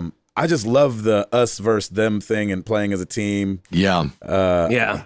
I don't know, man. They said they're assigning resources that they used from a StarCraft first-person shooter game that went away that I didn't know even existed. So that would have been fun too. But they said there's a new game mode called Push set to be unveiled. This is going to be the first game mode since the game came out. Was it 3 years ago? Is it 4 years ago now that Overwatch came out? I think, was it just the 3rd year anniversary? Ugh. I forget. I haven't been playing. Feels like 4, but Yeah. I don't Yeah. feel Let's call it 3.5. Okay, there you go. Yeah, I haven't been playing since the Git, so I'm not sure. Exactly. And then they said both the PvE story and the new game mode Push will be available for BlizzCon attendees this weekend. Again, this is all like, it's rumor, but like, I think these guys know. It's pretty substantial rumor. Like, we have another hero, right? Well, yeah, and they might be adding a hero. Real quick, also, May 24th, 2016 was 2016. When Overwatch Okay. 3 years. Oh, okay. So yeah, 3.5, I guess. 3.5 years. Look at that. We hit it on the noggin. Apparently, there's going to be a new hero, but they won't be announcing a new hero. Again, all speculation for Overwatch. It will be part of Overwatch 2, this new hero. Right. The speculation is it's Echo, who we saw in the McCree short at the end of the short with McCree and Ash. And so she's one that they had said is a hero coming, as well as a bunch of other heroes they've said are coming. They just never said when. So there's pretty substantial speculation that that's going to be happening. There's apparently a lot your skins and what have you will not transfer over to Overwatch 2, but a lot of people say that's because it's a completely different game. And is that, let me ask you this, Ed, you play a lot of Overwatch with our community. Yes. Chris, me and you have obviously done our fair share, you more than me, of playing Overwatch. Your wife, Stacy, plays Overwatch. Your friends play Overwatch. Does this, before Ed gets into some more of these details, does this get you excited, or are you worried, or how are you like, what's your knee-jerk reaction? I was nervous. I like Overwatch. I know. I am going to reserve my final judgment for when we find out the official stuff at BlizzCon. Yeah. No, but this is all this. I mean, I know. We're I working know. off the rumor mills. I'm just saying that to cover myself, because what I'm about to say is not going to be a nice thing. Oh, okay. Gotcha. I am not feeling the stuff that I'm reading. I'm not either. Not feeling it at all. I mean, what I will say is I am feeling the PvE stuff. Great. I'm not feeling the possible changes to the PvP stuff. I'm not feeling that my stuff's not going to carry over, even though I understand supposedly it's a brand new engine and that would be hard. I get it, but it makes me almost not care at all about this Halloween event going on right now, and I don't really care that much going forward about the Christmas one. I mean, if I get something great, but like, why should I grind out to try to get some cool skin that's not going to carry over to next year's game? Yeah. Okay, so here's my question, because I've been, obviously because of life and all the twists and turns it's been taking, I haven't been following this as close. What are some of the things that are changing about the PvP? And does it sound like PvE is going to be like raid style stuff, or way shorter than what we might think of as a raid? I mean, I think Ed can fill in the gaps here a little bit better. That's part of the problem, is that I've not had a lot of time to really follow it. And I feel like when I was following it, it was every day it was slightly changing. Yep. So I was like, all right, I don't really know what's going on. But, and Ed, please correct, or if something I say has been corrected or changed or whatever, please jump in. My understanding is that the PvE side is going to be a 4-player co-op, and it's going to be maybe a better version of the kind of story style missions that you get now, and maybe more in depth. I hope so. But those that's are so my understanding short. is that that's what it is. It's a 4-player co-op, and you're going to have the ability to add you're going to be able to add different abilities to the characters that you choose. Yeah. They're calling them, I think, talents. And so like you could spec your characters differently based on the story mission you're going to do. And as far as I'm aware, they've only talked about the one story mission, or actually they haven't even. The speculation and the leakers have talked about one story mission being set in Rio de Janeiro. All that sounds fine. My problem is with Overwatch PvP. So if you're going to move Overwatch PvP from Overwatch to Overwatch 2, which, side note, I hate that they're calling it Overwatch 2. I wish they would just call it Overwatch. It's like there's been 2 games that came out this generation that had the absolute like setup to just be able to call your game blank, and then any other thing that comes out be : blah, blah, blah expansion. And that was Destiny and that was Overwatch. And neither one of them are doing it. Destiny went to Destiny 2. You're saying Destiny should have been Destiny. Yeah, it should have just been Destiny for the duration, and then Destiny : Shadowkeep. Destiny : blah, blah, blah. And Overwatch should have just been Overwatch. I understand that they're adding the PvE element and all those other things. I understand it's complicated. I just wish they would have stuck it with Overwatch because I think that would have been a lot cooler. Yeah. So, but that really doesn't matter at the end of the day. What does matter is that I feel like, from what I read, it seems like they're going to add leveling and possibly unlocking things and maybe even talents to PvP. And that, to me, fundamentally changes what Overwatch is. Yeah. And I do not like that even a little bit. Yeah, I think the thing with because you brought that up, the thing with Overwatch that's great is if I play it today and haven't played it for 2 years, me and Chris are still on the same level, right? Even though he's way better than me, kind of thing, right? And trust me, when I first got into it, I completely appreciated that because, exactly, in, because, and I'm with you guys because being newer into it, I'm kind of nervous about. I don't know how this is going to play out, to be honest, and I'm just used to and comfortable with the heroes now, and so. And I have my favorites, and now we're going into a whole nother realm. Like, are there going to be newer heroes, or are they just going to expand? Like, I have no idea how this becomes a sequel. Yeah. And Chris, you're right. Without just being it, just make it Overwatch and just call it like add more maps, add more. The PvE is great. Like, add that stuff. They probably feel like they've been doing that. Yeah. But don't you think because they've given it, that's what gives that game so much longevity? I mean, we're still talking about a 3-year-old game. Right. 3.5 years. I'm just kidding. Yeah. I'm sorry. Yeah, but I just wonder if, like, from a marketing standpoint, right. It's just easier to be like Overwatch 2, this is a brand new thing, instead of being like thinking somebody might think it's just a DLC or something. Right. Yeah. No, I'm with you. I'm with you on that. Yeah, I understand from a marketing standpoint in terms of the name thing, and I get all that. You just don't like would have preferred it to be the other way. I think it would have been cooler if they just would have been Overwatch / whatever. Yeah. But that really, at the end of the day, like, I can take it or leave it. The odds are that they were going to go to an Overwatch 2 if they ever went that way somewhere down the road. My bigger problem is with if PvP has leveling, and if you can either switch weapons or abilities and you have to unlock them or spend some kind of currency earned points in order to unlock different abilities for different heroes, or maybe even, God forbid, you have to unlock heroes as they come out, kind of similar to the way that Apex does it.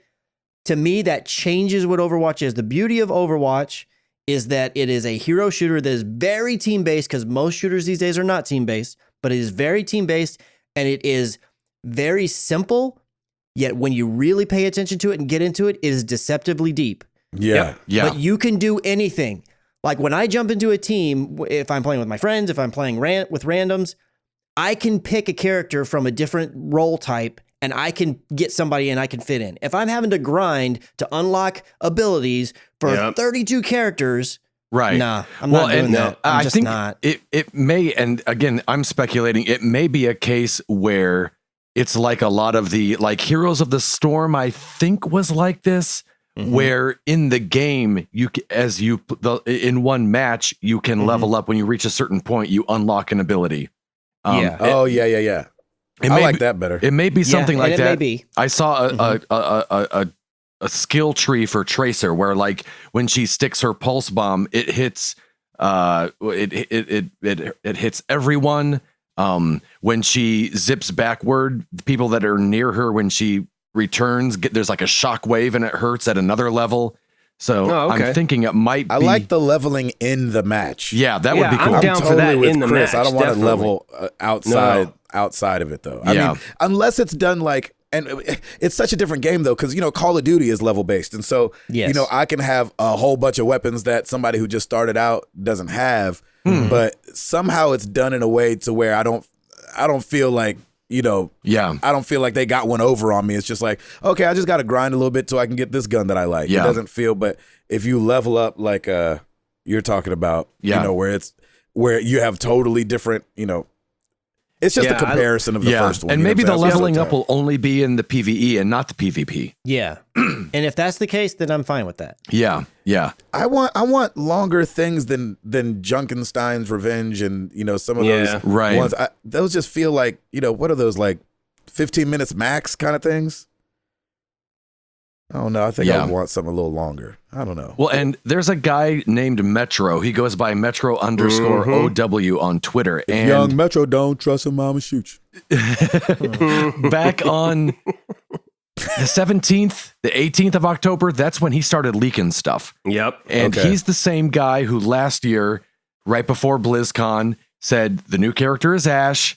This is what the cinematic's going to be about, because he has a source that kind of filled him in. Yeah. And so that's what gave him so much credibility. So he's talking about what the new cinematic is going to be that's going to introduce Overwatch 2 at BlizzCon this year. And one of the last bombshells he dropped is that Overwatch 1 is going free to play. Oh, wow. Ooh. Yes, please. Okay. And I know that it was just released on the Switch, but there's also part of me that's like, that'll get a lot more people to play. Yep. And I'm good with that. Yeah, the problem is if you want to be playing too. Right. Yeah. So, and, that's what Destiny did, so I think that's not, it's not out of the realm of possibility. Destiny 1 went free, recently. Or Destiny 2 went free. Destiny 2 went free. Okay. Yeah. So. Yeah, for me, that sounds like we're about to take this back behind the barn. Like if they're just going to offer it for a while, like I'm hoping that they're just not putting all of their eggs in the Overwatch 2 basket, especially if this is a new engine, then the compatibility isn't going to be there. Is it? Is it a new engine? Yeah, suppose that's part of the stuff that's been mentioned is that the reason that they haven't really focused in on any of the PvE stuff, and the reason that in the leaked images, like Tracer looks a little bit different, a little more detailed and all that stuff, supposedly is because it's built with a whole brand new engine that they can expand upon. So that really just does kills change things. That just kills OG Overwatch. Because imagine if like they did a thing, and I don't know if this has been done, but I think Blizzard could have pulled it off. But like, imagine if you bought Overwatch 2 and there was a mode where you could play with people on the original Overwatch. You know what I'm saying? Like that would be so sick. Like just like they're doing cross-platform. If they did cross gameplay like that, where people that bought this one can also play just the multiplayer with PlayStation. I mean, with the first Overwatch. Yeah, and that's one thing that a lot of the speculation that I'm reading, the one thing that they don't seem to agree upon is whether or not the original Overwatch is getting scrapped. And some say it is, some say it isn't. As far as them supporting it and bringing new maps and stuff like that, right? Is that what you mean? And that's what would really upset me, is because I put a lot of time into Overwatch. I don't want you to just get rid of Overwatch and make me play only Overwatch 2. So gosh. I don't know. Yeah. And it is a bummer to me that if cosmetic stuff doesn't move over, but that's not the end of the world. I kind of almost get that. Right. Even though they've built it, it's been so different because the game has lasted for 3.5 years. Yeah. That we've had things just continuously carry over. I mean, that one, again, just kind of like the name thing, is like, that's an annoyance and I wish it was different, but I can live with that. The big thing to me, and I'm eager to see what gets announced at BlizzCon, because it'll put everything to rest. We'll know exactly what it is that we're going to be getting. Yeah. And I want to know, are you changing the way that PvP works? If it's changing to this leveling system in a way that's more akin to like the way that you would a Call of Duty, so to speak, or maybe if it's something that's quick and fast, maybe that won't be a big deal to me. Yeah. But if I have to do leveling for every character, or even, like I said, hopefully not, but like unlocking certain like new characters along the way or whatever, I don't know that I'll have much more Overwatch in my future. Yeah, it loses the uniqueness of Overwatch. Yeah, I'm with you on that. If I feel like they've fundamentally changed what I enjoyed about the game, then I'm gonna bounce. You know what's kind of a bummer for me is that at BlizzCon they've got a couple of like Overwatch league type tournaments going on and what have you. The only thing they have is they have a couple of like artists who work at Overwatch talking about the art kind of a thing. But the Overwatch update itself is 45 minutes, and that's all they're doing with it. And I'm like, man, I could listen to you. Give me 3 hours and tell me everything that's going to happen. Yeah. And then what does this even mean for Overwatch League? It's like, there's so many questions. Well, and apparently Overwatch League will become whatever Overwatch 2 is. No, again, that's what they're speculating. That.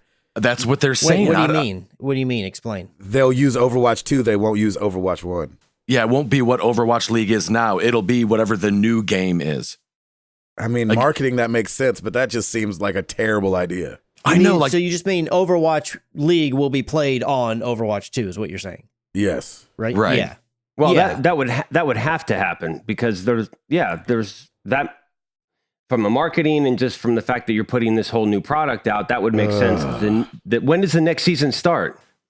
February, I think. Yeah, it's just weird that, and apparently it'll come out in 2020. Apparently, from what I've read, they're putting it's all hands on deck for Overwatch 2, and it'll come out. It won't be this year, but they're saying it'll come out a lot quicker than we would assume as far as from their first announcement to release. So they're saying it could be as early as the first quarter in 2020. Wow! Right when the league gets right back into it. Well, and it's funny. It would just be weird that the first 2 seasons of Overwatch League or 3 would be a completely different game than I know. Right. That is so weird. Yeah. Yeah, I don't know how that's going to happen, to be honest. I'm so curious to hear what happens. I'm scared. I'm excited. I'm just curious. I'm everything right now. All will be answered in a couple days, my friends. Oh my gosh, it will. Oh, it's so great. Chris. Yes. So what else you got? Nintendo's Miyamoto. I'm not going to try to say his first name. I don't know how to say it correctly. Yeah. We know who you're talking about. He's the creative force, as you guys know, behind like Mario and Legend of Zelda, Donkey Kong, Star Fox, and yada, yada, yada. Well, he has been officially named a person of cultural merit by the Japanese government for his important cultural contributions in the world of video games. I just thought this was a fun little story. That's great. He was getting honored in this way. And my hat's off, if you will, to Mr. Miyamoto. I think that somebody's definitely deserving would be Miyamoto. And then, I mean, Nintendo's just synonymous with Japan and the great work they've done. And they're beloved by millions. And who? You know what I'm saying? It's not like, and excellence. Oh, yeah, exactly. Yes. And in particular, it seems like the games he's touched, they have excellence attached to them. Yes. I don't know about the Donkey Kong, but Shut up, Chris. Donkey Kong, Craig. You're talking about Donkey Kong. Maybe like that original. So, congratulations to you, Mr. Miyamoto. Well deserved. Yeah, really. Yeah, absolutely. Yeah. And then great. the last little story I have, it's not particularly gaming related. I just thought it was kind of crazy. But it looks like Sony is going to be shutting down PlayStation View. Makes perfect sense to me. Yeah. Does it really? Why does it make perfect sense to you? Because it never seemed like a good idea. And it seemed like when I watched the commercials, I don't know. People probably feel like this about a lot of things. I felt like when I watched the commercial, I was like, nobody uses that. There's nobody that uses that. And when I mean nobody, I mean by the masses is what I mean. Yeah. You know what I'm saying? Like I don't know I know there's some people in the community that use it, but like you would hear about it more. And I think it was always going to be an uphill battle to try to port over and say, hey, regular people that don't even game, buy this PlayStation thing. Right. Because, I just always knew it wasn't going to work. And I it's good on them. It's been going for 4 years or something like that. And so, that's not. Yeah, it started in 2015, and it's going to be shutting down officially January 30th, 2020. Yeah, and so that's nothing to sneeze at. I think if we tried to come up with a streaming service, we don't have money like Sony, but that's tough. It's a tough thing to break into, especially with Netflix and YouTube TV and Facebook Watch and Hulu and all these things. And I know those are a little different because they're not all network based and package your own cable. But I just always thought it was going to be uphill. I never thought it was going to work. Did you feel like it was going to take over, Chris? You didn't think it was going to work, did you? Well, I didn't necessarily. I don't know about take over because again, it's a crowded space, and especially when they came out, they were very competitive. From what I remember, anyways, depending on who you're looking at, the ones that were more akin to how much they offered, they were pretty competitive. And in some of them, I think in the beginning of that time frame, they were actually a bit cheaper. Yes. But then when they announced or when they launched an Apple TV app, and then I think they were on Roku and several other, it made it to where you didn't just have to have a PlayStation to do it. I did think from a name standpoint, it's like, okay, even your casuals who don't play games may know the PlayStation name because it exists out there and think it is gaming. So they may not be like, well, PlayStation View, and not realize, oh, that's a TV thing. Of course. But I did think that, hey, they've got as much shot as anybody else. And the fact that Sony is in to making, movies and television shows and everything like that. And I just TVs. thought they could be able to broker better deals than maybe some of these other people could, that would give them a bit more of an edge, that even outside of the name recognition time would buy them more time because they have a cheaper deal on this, that, or whatever. Right. And it seems that part in particular is not the way that it went at all. They were having to pay the exact same prices as everybody else. Well, and then you add...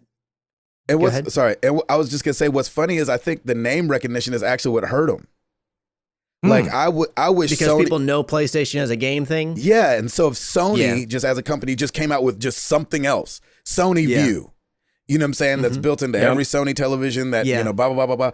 I think it would have been easier to digest. Like if I started, Nintendo Watch or Nintendo, and plus View's not a great word. Like if it was PlayStation TV or something like that, like, it doesn't tell you in the name what it is really. And so if you would have to have something that came out and said Nintendo television, and you're like, oh, okay, it's a TV thing that Nintendo's doing. PlayStation View, if you don't know and look into it, just sounds like another gaming thing. And so you're going to keep clicking past it because you're not going to know what that even means. Mm-hmm. And they did have the PS TV that you could attach to your television, right? That was like a little set-top box or whatever. But I just, but that was not for PlayStation View. Right. Oh, Lord have mercy. So I thought it was funny because I literally read an article that said, hey, Sony's they're shopping around PlayStation View, and like a few hours later I saw, PlayStation View is being shut down. Yeah, exactly. I was like, okay, well, there you go. Yeah. And as far as I am aware, they didn't get a buyer. They're just shutting it down. Yeah. So it was like, well, there you go. Yeah. And it was kind of like, not that you read the writing on the wall, but like, with like PlayStation Now cutting their price in half and stuff like that, like sometimes you look at it and you're like, okay, I don't know anybody that uses this and I'm really into the gaming thing, and they cut their prices in half. Right. Like, and I felt like that was the biggest draw for me for like PlayStation TV, was that like, maybe I could, anyway, it was just all so convoluted. I felt like this makes total sense to me that it's shutting down. Oh, and then one other last little thing, at least want to mention it. The Last of Us Part 2 got a release date push. Yeah. Yeah. To May 29th, 2020. Take your time. Yep. Make it good. Yeah. I have no problem with them taking their time Totally and fine delaying with it or whatever. I do think it's a little bit funny that it wasn't even less than a month ago. They were like, February, it's coming. And they were like, actually, for real, May 29th. Yep. That's a little bit funny. I'm fine with it, though. I mean, but and at least it's not a 6-month push like the first one. Yeah. Yeah, that's true. But if we want to just stay on little PlayStation tidbits or Sony tidbits, they did trademark PlayStation 6, yeah, PlayStation they did. 7, PlayStation 8, PlayStation 9, and PlayStation 10. And this will go into the question of the week, but there's no way they make all those PlayStations. I think they're just making sure the names are locked down so that nobody else can use them. They better get PlayStation Ocho. The Ocho. That's all I'm saying. The Ocho. PlayStation the Ocho. Yeah. That's the one, the crevice they missed. Real quick, I'll bring this up. Duos is coming to Apex Legends starting on November 5th. Nice. It seemed like people were really kind of up in the air about solos, and then it kind of like caught fire and people were really enjoying it. And I think duos will be great, especially for me and Chris when we find like a bunch of Bobo thirds to join us. Nice. So it'll be able to be just me and Chris on there. Bobo And it thirds. looks like it is going to be, one of my questions was going to be, but I see this little ad here. It is going to be limited time. Yep. Similar to the way that Solos was. That's exactly right. Yep. Oh, So, man. Okay. It's not going to be forever, but I think, maybe one day everything comes back. You never know with these games because they can change at the drop of a hat, and they build them out so that they can be changed from the back end, super. I don't know if it's easy, but it seems like, at a whim, at a moment's notice. Yep. So I love this, though. I like duos. What do you think, Chris? Yeah, I'm down. Yeah. I mean, I think that they're just testing all these things out. One, to see the reception, but also two, to get everything figured out on there. And I feel like solos, and once this goes through, assuming there's not a ton of issues with it, the solos and duos will be a thing that comes to a regular playlist at some point. There you go. I hope so too. Even though I don't want that menu to get too convoluted down there, but I see what you're saying. And I think they need to have Call of Duty's got this great thing, and I bet some other games do too. I just know it in Call of Duty. Call of Duty has this great thing where you can set your default. So where like right when you start inverted, it's amazing. Yeah, they have it set to where you can skip all the menus and go straight to multiplayer. So you don't have to like, so you can set your. So I hope that if Apex ends up having a laundry list of modes where it's duos or solos or regular, that you can set a default so you don't have to always go down there and select it. If that's the mode that you like, you could just, click right through and hit triangle and be into the game that you enjoy. Woo. I like it. Chris, you're out, right? Yes. Edward. Yes, sir. Hi, bud. Hi. What you got for us? Well, over on YouTube this week, we've got Borderlands Part 3, Part 16. It's the Echo Cast. Mom is there. It's a lot of fun. Is she actually, do you see her? She kind of like pokes her head in every once in a while and says hi, everyone. Yeah. That's awesome. How's the Echo Cast? Are you enjoying it? Or is it so much fun? I got to jump on, man. Fun. It's such a blast. Great. After Party, parts 1 and 2, that entire game is up there, as well as part 1 of The Outer Worlds. Free games on PS Plus for the month of November. Neo, which I hear a lot about. I don't know that it's a game for me, but I hear a lot about it. People love it. Yeah, you could always, now you can try it. Exactly. Yeah. And Outlast 2. Happy Thanksgiving, everyone. Nope. Over on the Xbox, available November 1st to 30th, Sherlock Holmes, The Devil's Daughter. Enjoy your turkey. Available November 16th to December 15th, The Final Station. Enjoy your tryptophan coma. Exactly. November 1st to the 15th on Xbox One and Xbox 360, Star Wars Jedi Starfighters. That sounds interesting. Yep. And available November 16th to the 30th, Joyride Turbo. Again, free on Game Pass this week, The Outer Worlds, After Party, quiet. And Secret Neighbor. Secret Neighbor. It's kind of like the Hello Neighbor, kind of a scary game that came out. Secret Neighbor is like the same game, but it's a co-op game. Oh. Yeah. Nice. So there you go. Okay. I would do that. I could do a scary game with someone. Yeah. Yeah, I just don't want to do it by myself. Yeah, you did PT with us at 100. Yeah, I had you guys actually in the room. Let's do it then, man. Yeah. Okay. Man. I'm down. Sounds good. Get a little dual Twitch stream going on. Yeah. That could be fun. Get your Xbox fired up. Unfortunately, my November just opened up. So we could definitely do it sometime this week. Thanks, Ed. Yeah, man. Well, every week we ask you guys a question. Last week is no different. We asked you guys, what is your favorite event or thing to do in gaming around Halloween? Thank you guys again for handling the question of the week last week. No worries. Starting over on Discord, Greek Gamer Nick Huntress. So not necessarily gaming related, but I have worked at a children's hospital for the past 5 years, and every year they have amazing cosplay characters, including Darth Vader, Stormtroopers, and Batman with his own Batmobile visit the kids at the hospital. Nice. I have to contain the excited 10-year-old inside of myself every year. That's awesome. Hashtag man-child. That's great. That's right. If I knew a cosplayer, like a real cosplayer, I think I would take Halloween more serious. Yes. Yeah. Yes. Yeah, I definitely would. I feel like real cosplayers have taken any want for me to try a cosplay because I know I couldn't do it that good. So I'm like, I'm not even going to try it. That's the problem. Like, oh, this guy looks amazing. Oh, look at that dork with a bucket on his head. That's stupid. Yeah, that would be me. Yeah, It'd be like, who are you? Be like, I'm Marshmallow. You can't tell. I have a bucket on my head. Mark Boucher. I like to watch a lot of streamers play scary games. There's a particular streamer called Dan's Gaming that does a whole month of scary games, including Resident Evil, The Evil Within, and other games. Of course, all of his channel graphics are Halloween themed. Very nice. There you go. Ed, you need to do that next year. Okay. That's a great all idea. October, do all scary games. That would be so nice. great. Oh, that would be Dead great. Placentia. Yeah, Exactly. That's right. Nathan Dugas, Festival of the Lost in Destiny 2. The first one in Destiny 1 had candy collecting, wearing masks, and doing random things while wearing said masks, like jumping off a ledge while wearing the Atheon mask, or for bounties.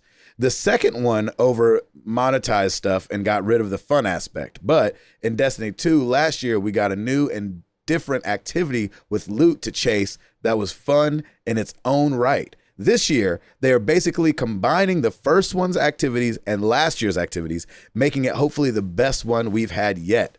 They're also adding a special new dungeon, which, if it's anything like the others we've gotten, should be really cool to do. Nice, Nathan. That sounds fun. Over on Twitter, we got Jeff the Android at Remake Yourself. Play Resident Evil 4. Not only a great spooky game, but a top 10 game of all time. Number 4 for me. That game created so many modern video game staples. Tim and Ed should play it. It's on Game Pass. I know Ed played 5 and 6, so he's saving the best for last. Totally up your alleys. Is it really? Interesting. I think I've tried Resident Evil 4 and Yeah, like it? Well, Yeah, Jeff didn't like The Last of Us. You know what I'm saying? sorry. Yeah. True. True. That, brother. That's true. That's right. I forgot who wrote that. Let's say that every single time we read something. That's right. We get punched in the stomach at 400. He's not going to show up Is he to going to one. make that one? Hopefully he does. I was going to start a GoFundMe for him. Network newbie at DSpin67. Watch scary movies only after watching It's the Great Pumpkin Charlie Brown. Nice. There you go. My scary list includes Friday the 13th 1 and 2, Halloween the original, Jaws, Alien, Alien's and great. Blackula. Yeah. Did you see his follow-up tweet? Oh, he said, I so read that wrong. Gaming wise, play Left 4 Dead. That was amazing. That's good. All movies. Like, I don't know. I'd like to spend time, getting some hot apple cider going. That's right. Go pick some apples. Yeah, exactly. We always go down to the pumpkin patch. Can't forget the pumpkin patch. Oh, That was so funny. Arctic M77 at Arctic M77.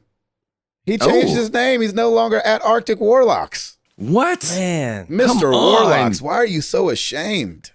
Right? You will always be forever my warlock. I know. Exactly. Right? Don't hide that, Warlock. Let Yeah, it now shine. you're Mr. M77. I don't know. That doesn't roll off the tongue Yeah, like Warlock right. does. No, it does not. Come on, change it back. Yeah.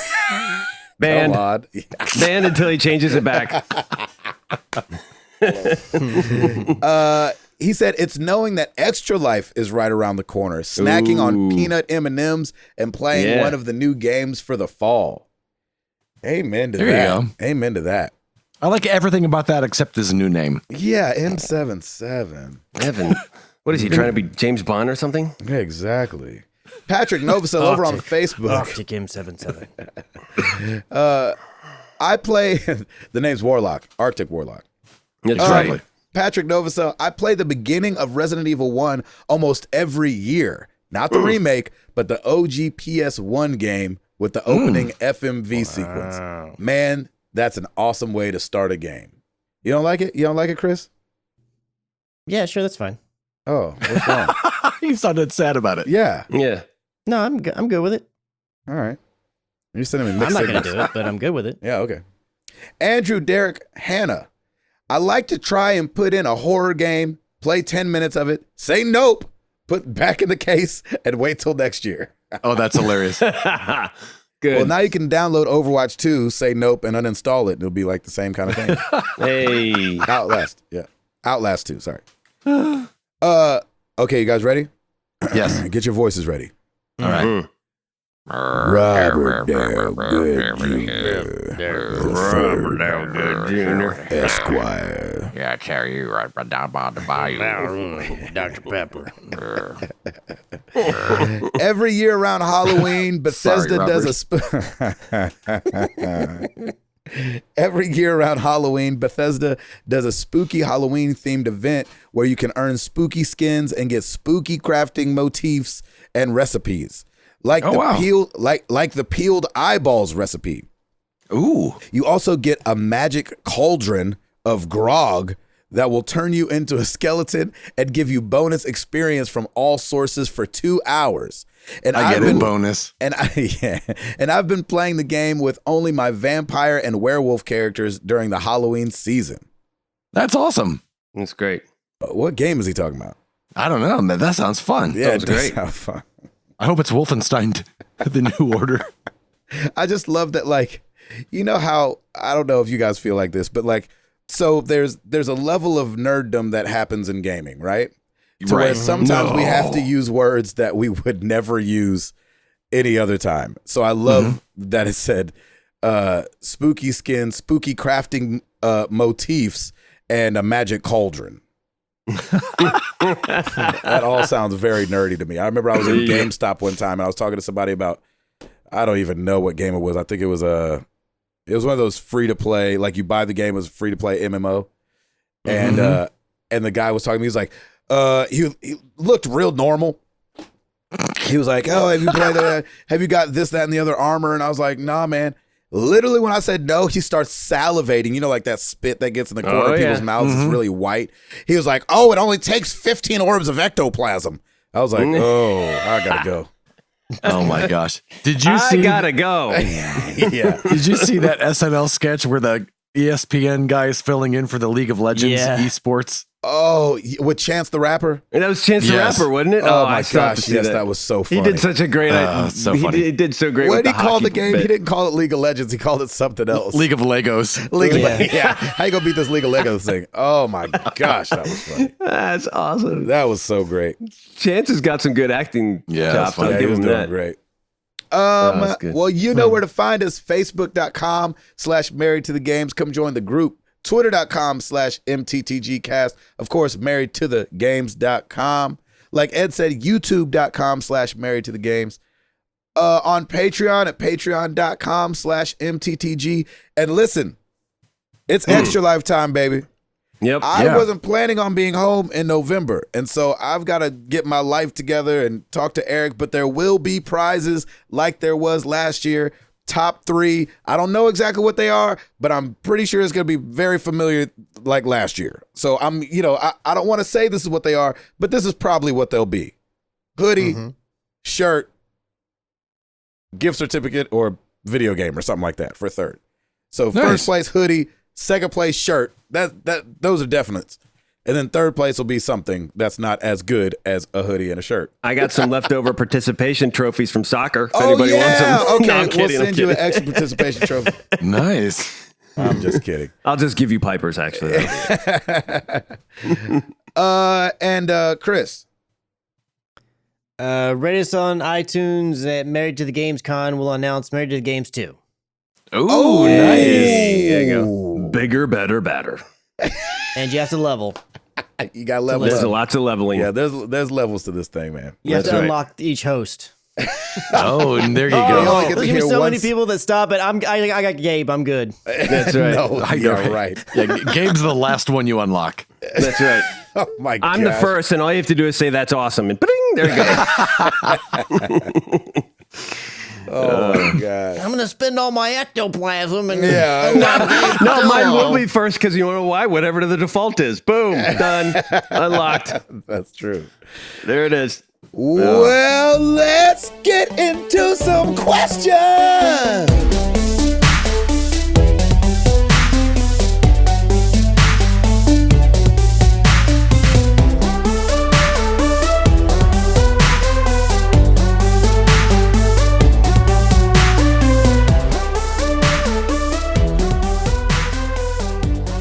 Beautiful. Well done. All right, Discord, Hollywood Bones. Who has the best evil laugh? Ooh, I don't know. I guess we got to hear him, and you guys got to vote. Tim? I don't know. Oh, I thought it was like James yeah. Earl Jones or Yeah, I I was thought gonna it was say of us. Vincent Price. Oh, yeah, the guy from Thriller. Yeah, Vincent Price. Yeah, Vincent Price, definitely. Yes. Yeah, that's a great one. Yeah. Okay. Oh, I thought he meant from us. Who's got the best one? Oh, Gabe, hands down. Let's do it anyway, even though that's not the question. Tim, go ahead. Okay. Well, this is gonna be good. Yeah, go ahead. Hey, that's pretty good. Eduardo?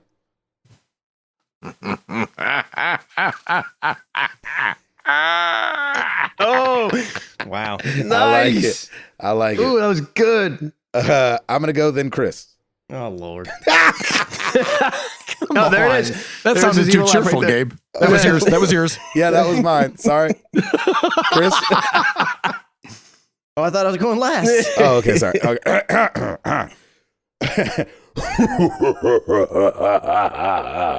Nice. Add some reverb on there. Freaked out. That's done. Christopher?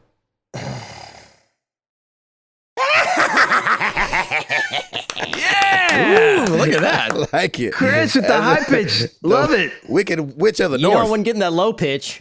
That's amazing. Well done, everybody. Well done. I like that.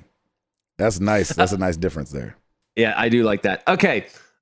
This is kind of a two-parter. Mark Boucher, what's the one Halloween theme song you can't go without listening to at this time of year?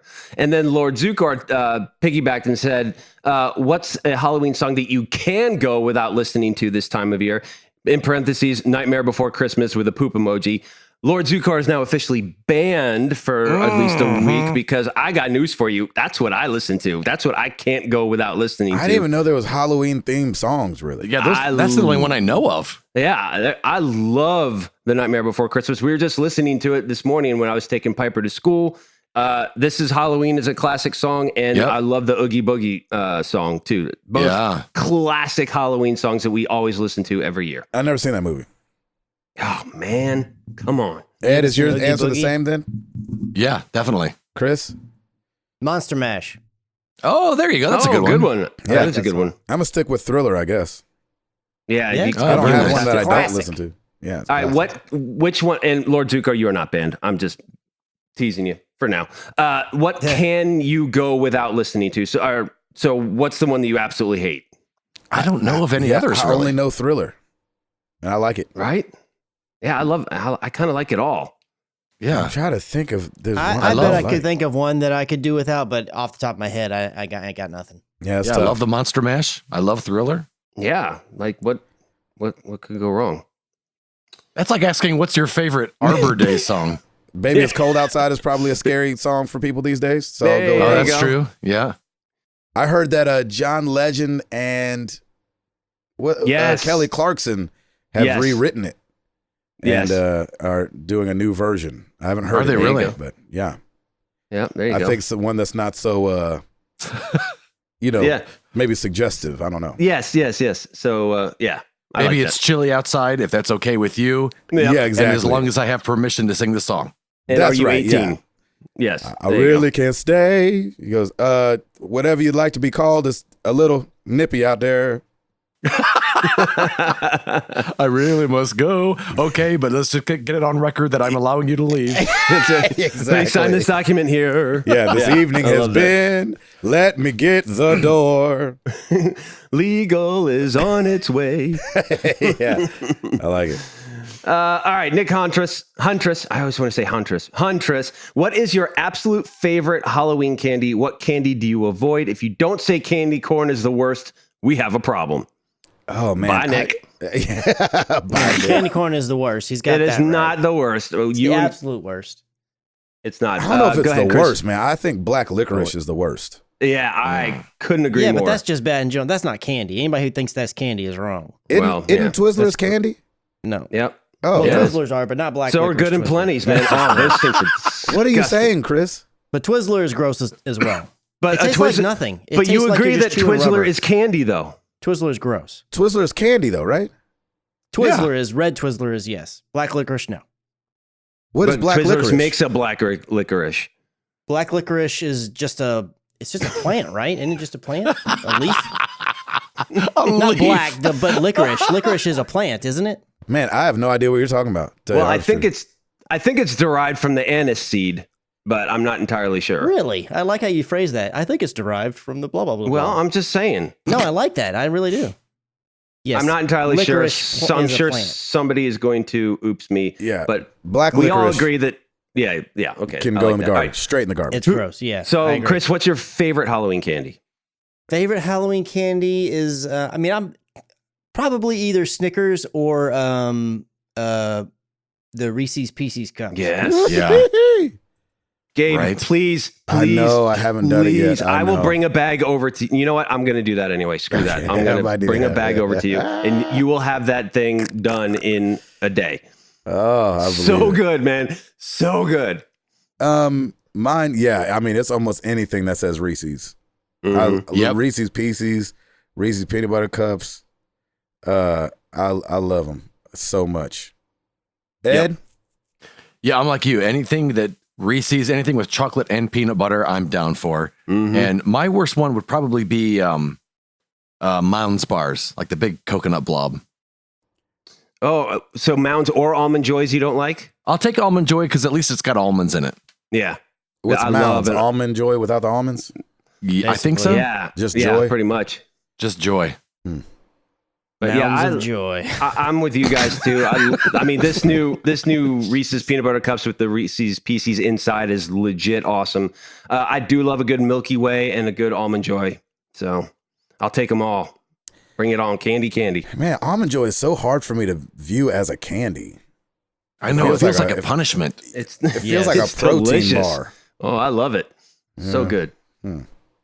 MLX, not taking anything too seriously, of course, and I know it's not really a question, but let's hear your best joke or one-liner about why Modern Warfare was not sold digitally in Russia. Oh, jeez. Uh, This one's Ed's just gonna dominate on this. Yeah, Ed, take it away. I mean, I am known for my Russia jokes. I like that he has your favorite one-liner about it. Like, Yeah, like there's a we have list. so many of them. Let's hear your exactly. best joke or one-liner about why Modern Warfare was not sold digitally in Russia. I would say because it was a little oh man. Bring it. Yeah, well, because it was just a little slow to come out, you know what I'm saying? There you go. So they didn't rush in. Ooh, yeah. Sorry. Oh, And we man. have a winner. Yeah, that's it. You win. Sorry. win. That is real bad. Chris? No, I got nothing following that. Come on, man. I'm not a off the cuff joker. I'm the one who makes lists. Yeah, but you gotta kill time while I think of something. I think Chris is because because Call of Duty gets really embarrassed really easily. Uh-huh. And so they're just known to hate Putin. Nice. Mine's kind of similar. I was going to say because a lot of the Russian servers went kaputin. Nice. Well, that's Yep. good. Oh, do you think it's because of with Call of Duty, everything they were trying to, they're trying to be fair for the workers and stuff like that, and they didn't like people calling in sickle. Oh, man. You hammered that one. Hey! Hey! It's the flag, baby. Oh, that's good. Gosh, these are terrible. I love it. Sorry, I apologize. No, that's you know what's funny though, Gabe, because it said that they took a long time. Yep. So they weren't Russian. Mhm. And a Rolling Stone gathers no moss. They were really taking their time so much that they've just got a moss cow on them. Oh my God. There you go. It's the setup takes an hour and a half, but Oh, once you it's get all there, good. it's Yeah, totally you're not there. worth it. Yep. That was, oh my Wow. You were Moscow. There's a Rolling Stone in There's a Moscow on it. I'm gonna shoehorn that so it's hard. That's amazing. Holy Dude. crap. Okay. Amazing. This has Amazing. been, oh man. It's a good thing we don't do ads or anything because I think we have to give money back to Squarespace or whoever. Yeah, exactly. Oh, that's shoot. awesome. All right, here we go. Please move on to the next question. Yes, we got it. Calmed Fury. My wife and I are expecting our twin boys within the next few weeks. Oh my Awesome, God, Congratulations. Oof. What are the cringiest video game inspired twin names you can think of? Moss and Cow. Yeah. Pooh and Tin. Yeah.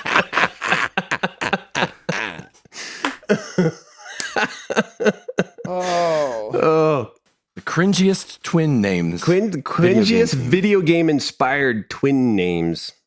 Oof. You know, it's funny. I actually do know twins. One's name's what's his long name? I forget, but for short they call him Jerry, and his brother's name is Tom. No. Yes, Nice. and they're twins. They are Tom and Jerry. Wow. They are Tom and Jerry. Gosh, but video game. The worst twin names. Video game inspired twin names. The cringiest video game inspired twin names. You can name one Jack and one Handsome. Ooh, I kind of like that. Chris? Shoot. Cringy video game twin names. Just pick any like Final Fantasy character. Yeah, just don't use any of those JRPG. names. Go for it. Yeah. You could have Cray and then Toast. There you go. Oh my gosh. Mine would be Geralt and Rivier. Ooh. There you go. It has to be of Rivier. The of is the middle. Yeah, initial, of Rivier, you ain't clean your room yet. Of Rivier. Of Rivier, yeah. Even Of better. Rivier, get up. Hey, Geralt, go get your brother. Ed, what you got? I'm going to go Symmetra and ColecoVision. Symmetric. Those are pretty bad. Yeah, that's good. That's as cringy as it gets. You know what? That's probably one silver lining on the whole Overwatch 2 thing until we find out if that's going to be really awesome is maybe they kill off Symmetra. Ooh, maybe. That's what you've been hoping for. Maybe she Maybe. will not be coming back. You're like, She won't and make it." yes, we did it. Symmetra's gone. Yeah. Nice. Oh my gosh, that's hilarious. No more turrets in Overwatch 2. That'd be amazing. Mm-hmm. Oh, that's really funny. All right, let's keep this train going, shall we? Jared, or what was your favorite trick to play on friends or enemies? It could be ding-ding ditching, toilet papering, forking, etc. I was guilty of all of the above, but nothing beats a good toilet paper job. By the way, forking is sticking plastic forks in someone's yard and breaking off the handle so they're really hard to get out. That sounds like a lot of work. That does sound know, like right? a lot of work and a lot of forks. I love that he calls it ding ding ditching because I just call it booing. Hey, so do I. I was always down for a good ding dong ditch. I loved Nice. it. I love ding dong ditching. And I'm going to call it that to make Chris feel comfortable because that's not what we actually called it growing up. Thank you. Thank you. I never did that. Out of those, the only one that I ever did was I did toilet paper house one time and I felt absolutely horrible. Yeah. Did you And really? I did not do it again. And while I was doing it, the whole time I thought a cop's going to come around that corner. I'm going to get caught. Right? Yeah. I don't know if it's Yeah. illegal. I don't either, Yeah, I but don't I just think so. assumed it was like a bad thing to do. And I just, it like, they had a sprinkler system and I didn't know. And it, just soaked it to I was just like, oh man, that's bad. Yeah. Yeah. I got I you. did not like it. I've done the did same it. thing, Chris. I've only done it once, and it was toilet papering an actual car. And and I was just, it's, I don't do a whole lot of that trick stuff. Somebody toilet papered my car once. I didn't know that But was a thing. It was, I know. And it was during the winter. And so the dew had wet up the toilet paper and then it got nice. frozen. So I literally lifted it all off in one piece. Like, Oh, that's like, amazing. that's cool, right off. I was like, well, that was the easiest thing ever to clean up. That's really cool. Isn't that Nice. Ed, did you ever play any tricks on your friends? I don't think I really had a favorite one like that. Because I never teepeed anyone or You never went ding dong ditching? not really. No. Did you ever nice. slide the Oh, yeah. old chair out from under somebody? You know what I would do? Classic joke. Kids, if you're listening, have your Yes. parents turn off the, just have them plug their ears, put their earmuffs on, because this is for the kids.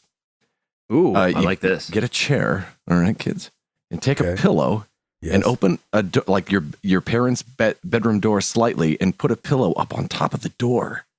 And then when they go in, the pillow will fall and hit him in the head. Ed, you are silly. Oh, Ed, Uncle Ed, you are just nuttier than a fruitcake. I loved that one. I forgot how much I loved that one. I did that all the time. Nice. With a pillow?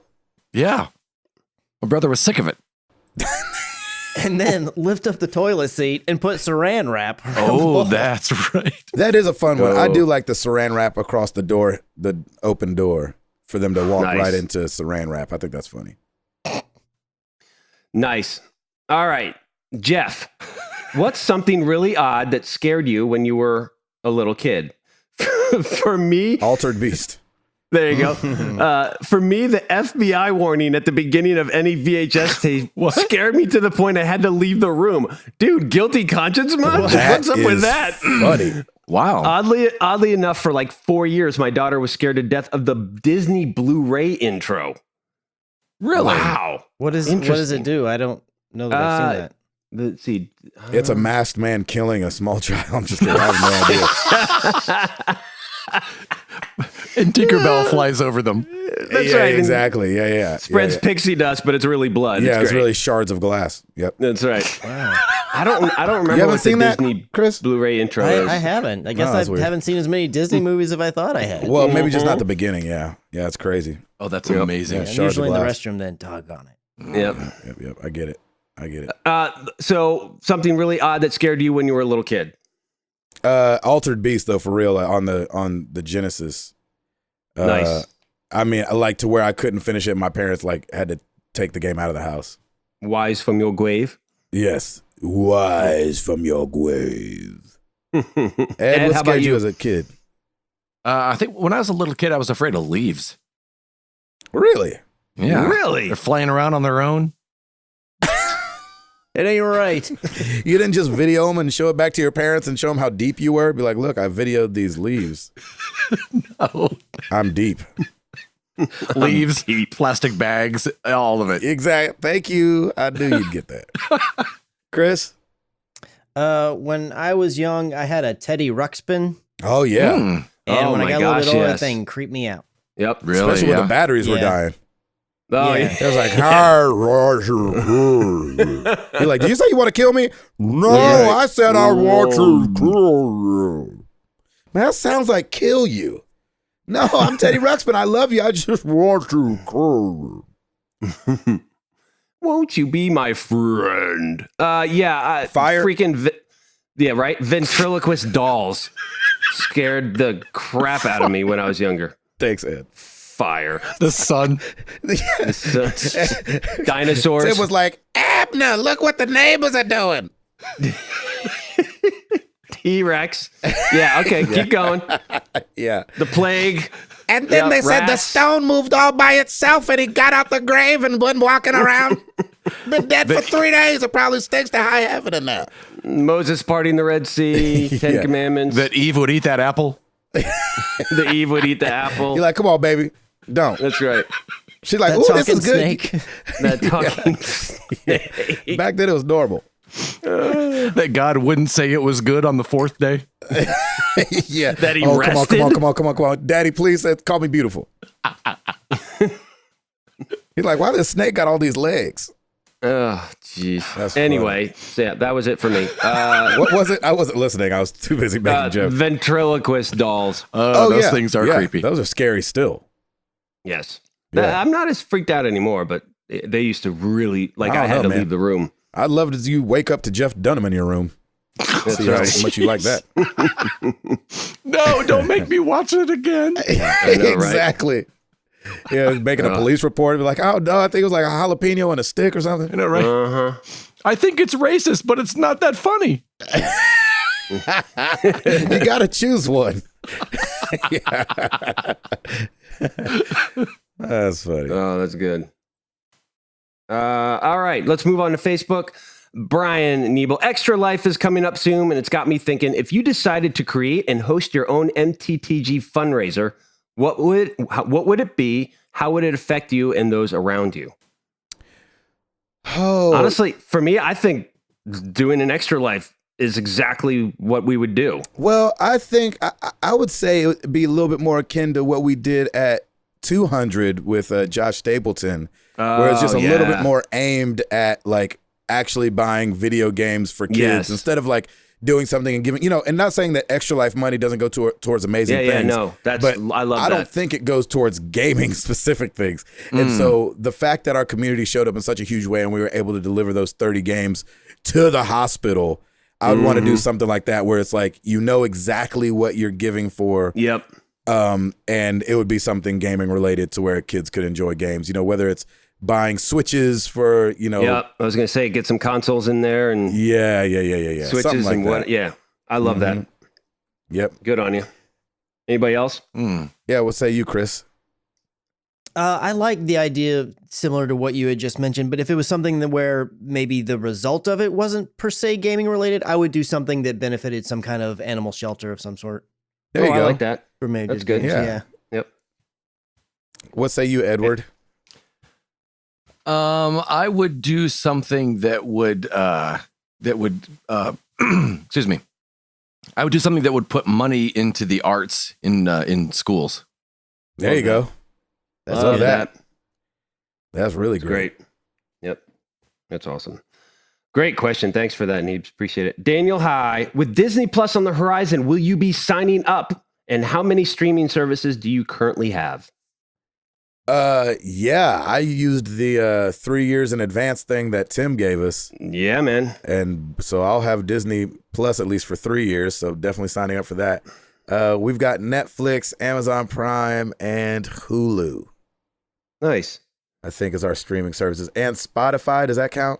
That's streaming. We pay for that. Yeah, sure. Every month. Sure. Yep. Edward? I probably would not get it, but then I just saw that they have a thing that if you're a Verizon customer, you get the first year for free. You get it for free. So, what? Oh, of Disney Plus? Really? Yep, yeah. Free year of it.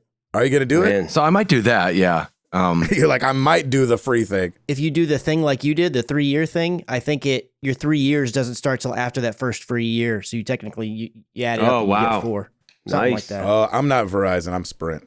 Yeah. We got the hand-me-downs. Ed, man, you'll have the Simpsons there. That's for sure. Nice. Which would be good. What say you, Chris? I plan to get it somewhere down the road. Whether or not I'm doing it at launch, I don't know. We'll have to see. Gotcha. Yep. Nice. I have. What streaming? Wait. Ed and Chris. Ed, what streaming services do you currently have? Oh yeah. Hulu, Amazon, Netflix, and then Amazon Music. Oh, nice. There you go. Chris, which streaming services do you have? We have Netflix, Amazon Prime, and I have Spotify. Stacy's not as interested in it at the moment. Yep. We do DirecTV now for just the over-the-air stuff because I haven't been able to get my antenna to work. I need to figure that out. Yeah. Nice. Tim? I like yourself, Gabe, have Disney Plus for 3 years through that promotion. So I'm super excited for that, especially with the new Mandalorian trailer that just came out. I am very excited for that series. So that will be awesome.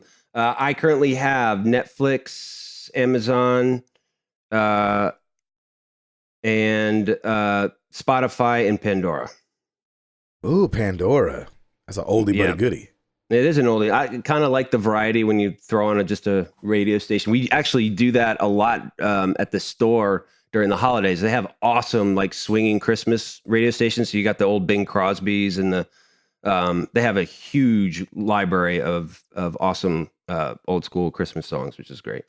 Nice. That's awesome. Yeah. All right. Final question. Matt Galeza at CCMG12. You touched on it in the last podcast in talking about games you didn't beat. What's on your personal gaming moments of shame? I've never beat a Mario game and I don't feel good about it, though I know I shouldn't care. What's something you wish you did, but you haven't yet? Ooh, that's a good question. I wish you would play Borderlands 3, both of you, Chris and Ed. I think I might get around to it. I have a hard copy of it. I will send it your way along with do you Reese's really? peanut butter when you're cups. done with it. Yep. Heck yeah. I like it. Chris, you have a game that you're like, shoot, I should have beat that, but I didn't. I don't think that I do. I don't really have gaming regrets for the most part that I can think of. I as well, I don't think I've ever beat a Mario game, but I don't feel guilty about it. Yeah. No, that's not true. That's not true. I beat the one, was it Mario 3, the one that's it's basically like it's a theater, it goes from left to right? Huh? It's like you're on a stage and it goes from left to right and you have a curtain, like you have the that's 3. checker thing at the end. Yeah. That's 3, I think I beat that one, actually. I take that back. But I never beat any of the other ones.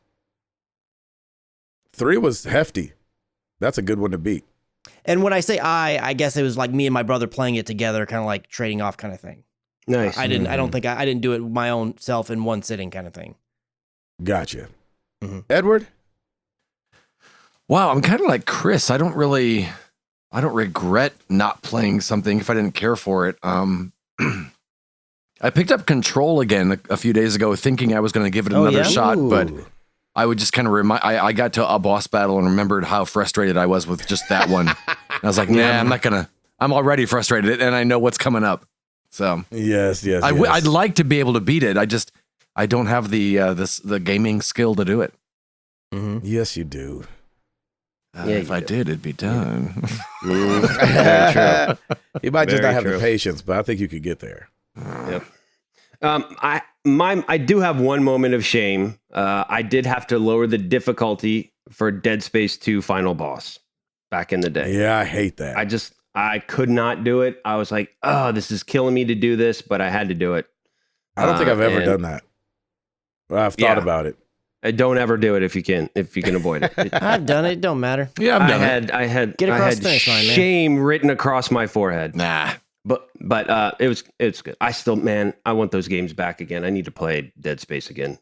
Those are so good. This is not a huge regret, really, but like I hate that I didn't finish Final Fantasy VIII. Coming off of how much I loved 7, and people like 8 fine, and then I think I beat 9. I might not have beat 8 or 9, but oh wow. I always kind of hated for a while that 7 was the first one I played and the only one I beat. Because until 10 came out, and then I beat 10, and I really liked that one. But and I kind of wish I would have. I just wish I would have liked the BioShock games. Oh, I hate really? that I don't like those so much. I really don't like them. And I hate that. I have a physical copy of that too. I can let you borrow if you want to give it another shot. No, I'm good. I'm good. Yeah, those are good. I think that's everybody. That's it. Awesome. That is it for all the questions. Thank you so much. We appreciate it as always. Here. Yeah. And the question for you guys, you've kind of heard our thoughts on this subject, but I don't think we've offered it up to the community. How far, and because we talked about Sony trademarking PS6, 7, 8, 9, and 10, how far do you think traditional consoles, as we know them today, are going? How many more do you think Sony has? How many more do you think Microsoft will do? And how many more do you think Nintendo would do? I separate them out because I do think they will be different. I'll go ahead with my answer. I see, especially if streaming goes the way they think it'll go, which I don't think it'll go that way. I think there might be 1 or 2 at the max more, PlayStations as we know it, and Xbox. I think the only one of the big 3 that will keep going regardless what the other ones do is Nintendo. I don't see them stopping. I think they'll do another one after the Switch. I think they'll do another one after that. And so, yeah, what do you think, Chris? How many more consoles as we traditionally know them now do you think we'll have? If streaming takes off during the lifespan of the next generation, be it that's the PS5 and whatever Scarlett's going to be called time frame, then I could see that being the end of the road for Microsoft if they get their streaming stuff off the ground and it's banging and all that kinds of things. Sony, even if theirs is doing well also, I could still see them doing at least one more after PS5. I don't know past that. Yes. Yep.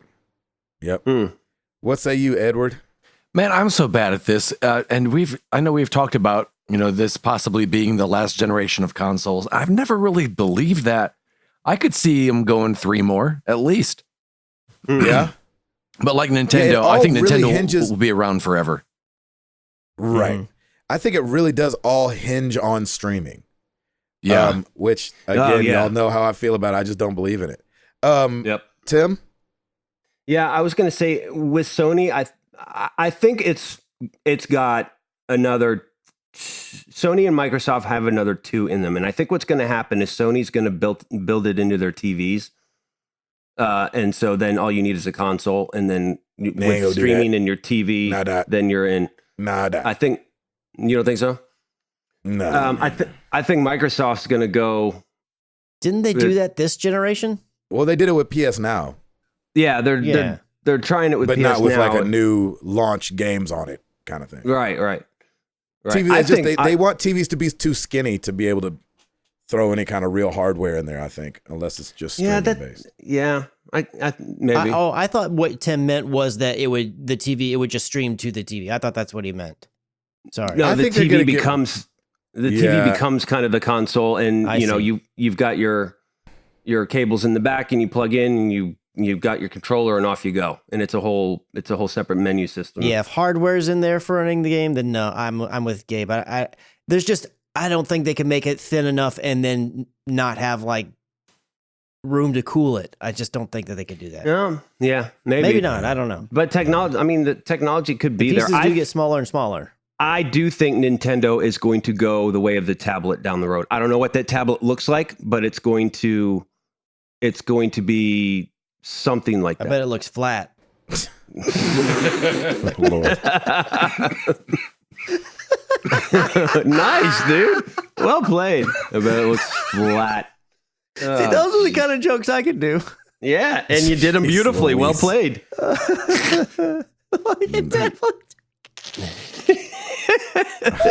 Cracked himself up. He sure is. He sure is. It's late. Yeah, it's late. I don't know. I think it's going to be. I don't know what that looks like yet, but I think they're going to. I don't know. We'll see. You guys let us know, how far do you think traditional consoles will go from this point? We going to keep getting them, or are we not? Is streaming going to take over or no? Man, we don't know. I don't think streaming's going to work, though. I just don't. We'll see. I want it to, though, because that's better for everybody. Yeah. Streaming working is better for everybody.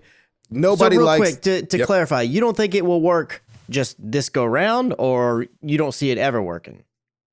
It's hard to say ever, Chris. Like, obviously, you know what I'm saying? Because... Well, okay, let's say in the next 8 years.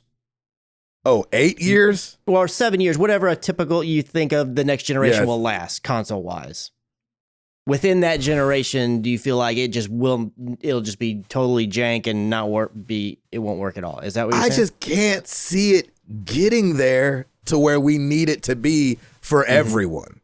You know, metropolitan cities obviously will have something in place. But like, even as I was struggling with my internet at the beginning of the show, I'm not that far from my router, and I just can't imagine that everybody's going to be in a position where they can plug straight in. It's not going to be available. Yeah. I just don't know. And I think that data caps and all that are going to move, and it'll be a different world 8 years from now. You know, we'll be on 8G and all this stuff, and you know, not really that high, but you know what I'm saying? Like, internet will continue getting faster. It's just, I just don't know how you get it to the masses fast enough to where it's not just the metropolitan cities doing gaming. I think gaming isn't a multi-billion-dollar entity because it just focuses on New York, LA, and all the capital cities in each state.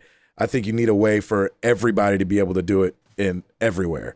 Yeah. And so it just feels so far off. But I'm with you. I mean, I know they're going to close the gap, and maybe Stadia makes a big old idiot out of me, and this whole negative push the button before I even think about pushing it thing works. Yeah. I just don't see it, man. I don't know. I don't see it. I will say, I think the consoles will get way smaller. Like, if streaming really does start to kick off, then everything's on a network basis, right? So then the consoles will definitely get smaller, like possibly Apple TV smaller. Yeah, I mean, that'd be great. Yeah, if it's streaming, you don't need anything, right? Yeah. Here's what I think. I think that it all hinges on the speed at which 5G wireless rolls out across the nation for all the carriers, and then like the Comcasts and the whoever else. So that's your litmus test, basically. That's how I think they're going to do it, because it's getting to the point where it hasn't up to this point, and it's not going to be to the point anytime soon that it's going to make sense for them to just run fiber everywhere all over the United States. It's just not, it just doesn't make sense. But if 5G and the potential that it has for the numbers this can hit, and you know that following up behind it is going to be a 6 and 7 and blah, blah, blah. But if 5G hits what they're projecting it to do in terms of the amount of data that it can push through and everything, that's how you're going to get through it, because it's not really that hard, relatively speaking, comparatively to like running fiber throughout the ground everywhere. Just put up a cell tower. And if 5G is really as banging as they say that it's going to be when it's ubiquitous, it's just going to matter of, okay, can they get that to where it's covered most of the nation like LTE is now in 3 years, or is it going to take 10 years? Right. That's how I think they're going to do it. I think that's how they're going to solve the problem of, regardless of gaming, how they're going to solve the problem of getting, broadband internet across the nation, because it still doesn't exist across the nation. Right. And so if that happens, then I say wireless streaming will really take off. I mean, I want it to, because I want, definitely. I want my little Nintendo to, that little Switch. Imagine if you had something that small that you could take everywhere and be playing Last of Us on your bus ride to work. You know what I'm saying? That would be with no lag, no latency, no nothing. Just straight up. It's just amazing. Yeesh. That just seems like a far way off. I don't know. Yep. We'll see. Let us know what you guys think, and we will talk about it next week. It's so good to be back. Good to be back talking to you guys. Good to have you back, brother. Gaming. Good to have you back. Hopefully we have no more bad news for no more until no more in 2019, please. Yeah, we're good. Let's close 2019 for a while, shall we? Yeah, exactly. Goodness gracious. Betty White's still here, ain't she?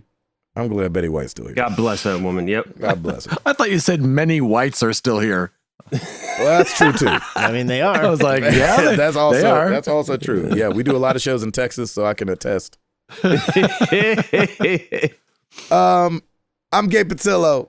That is Tim Router. That is Ed Placencia. That is Chris McCracken. And we are married to the games. And we are up out this thing. Yeah!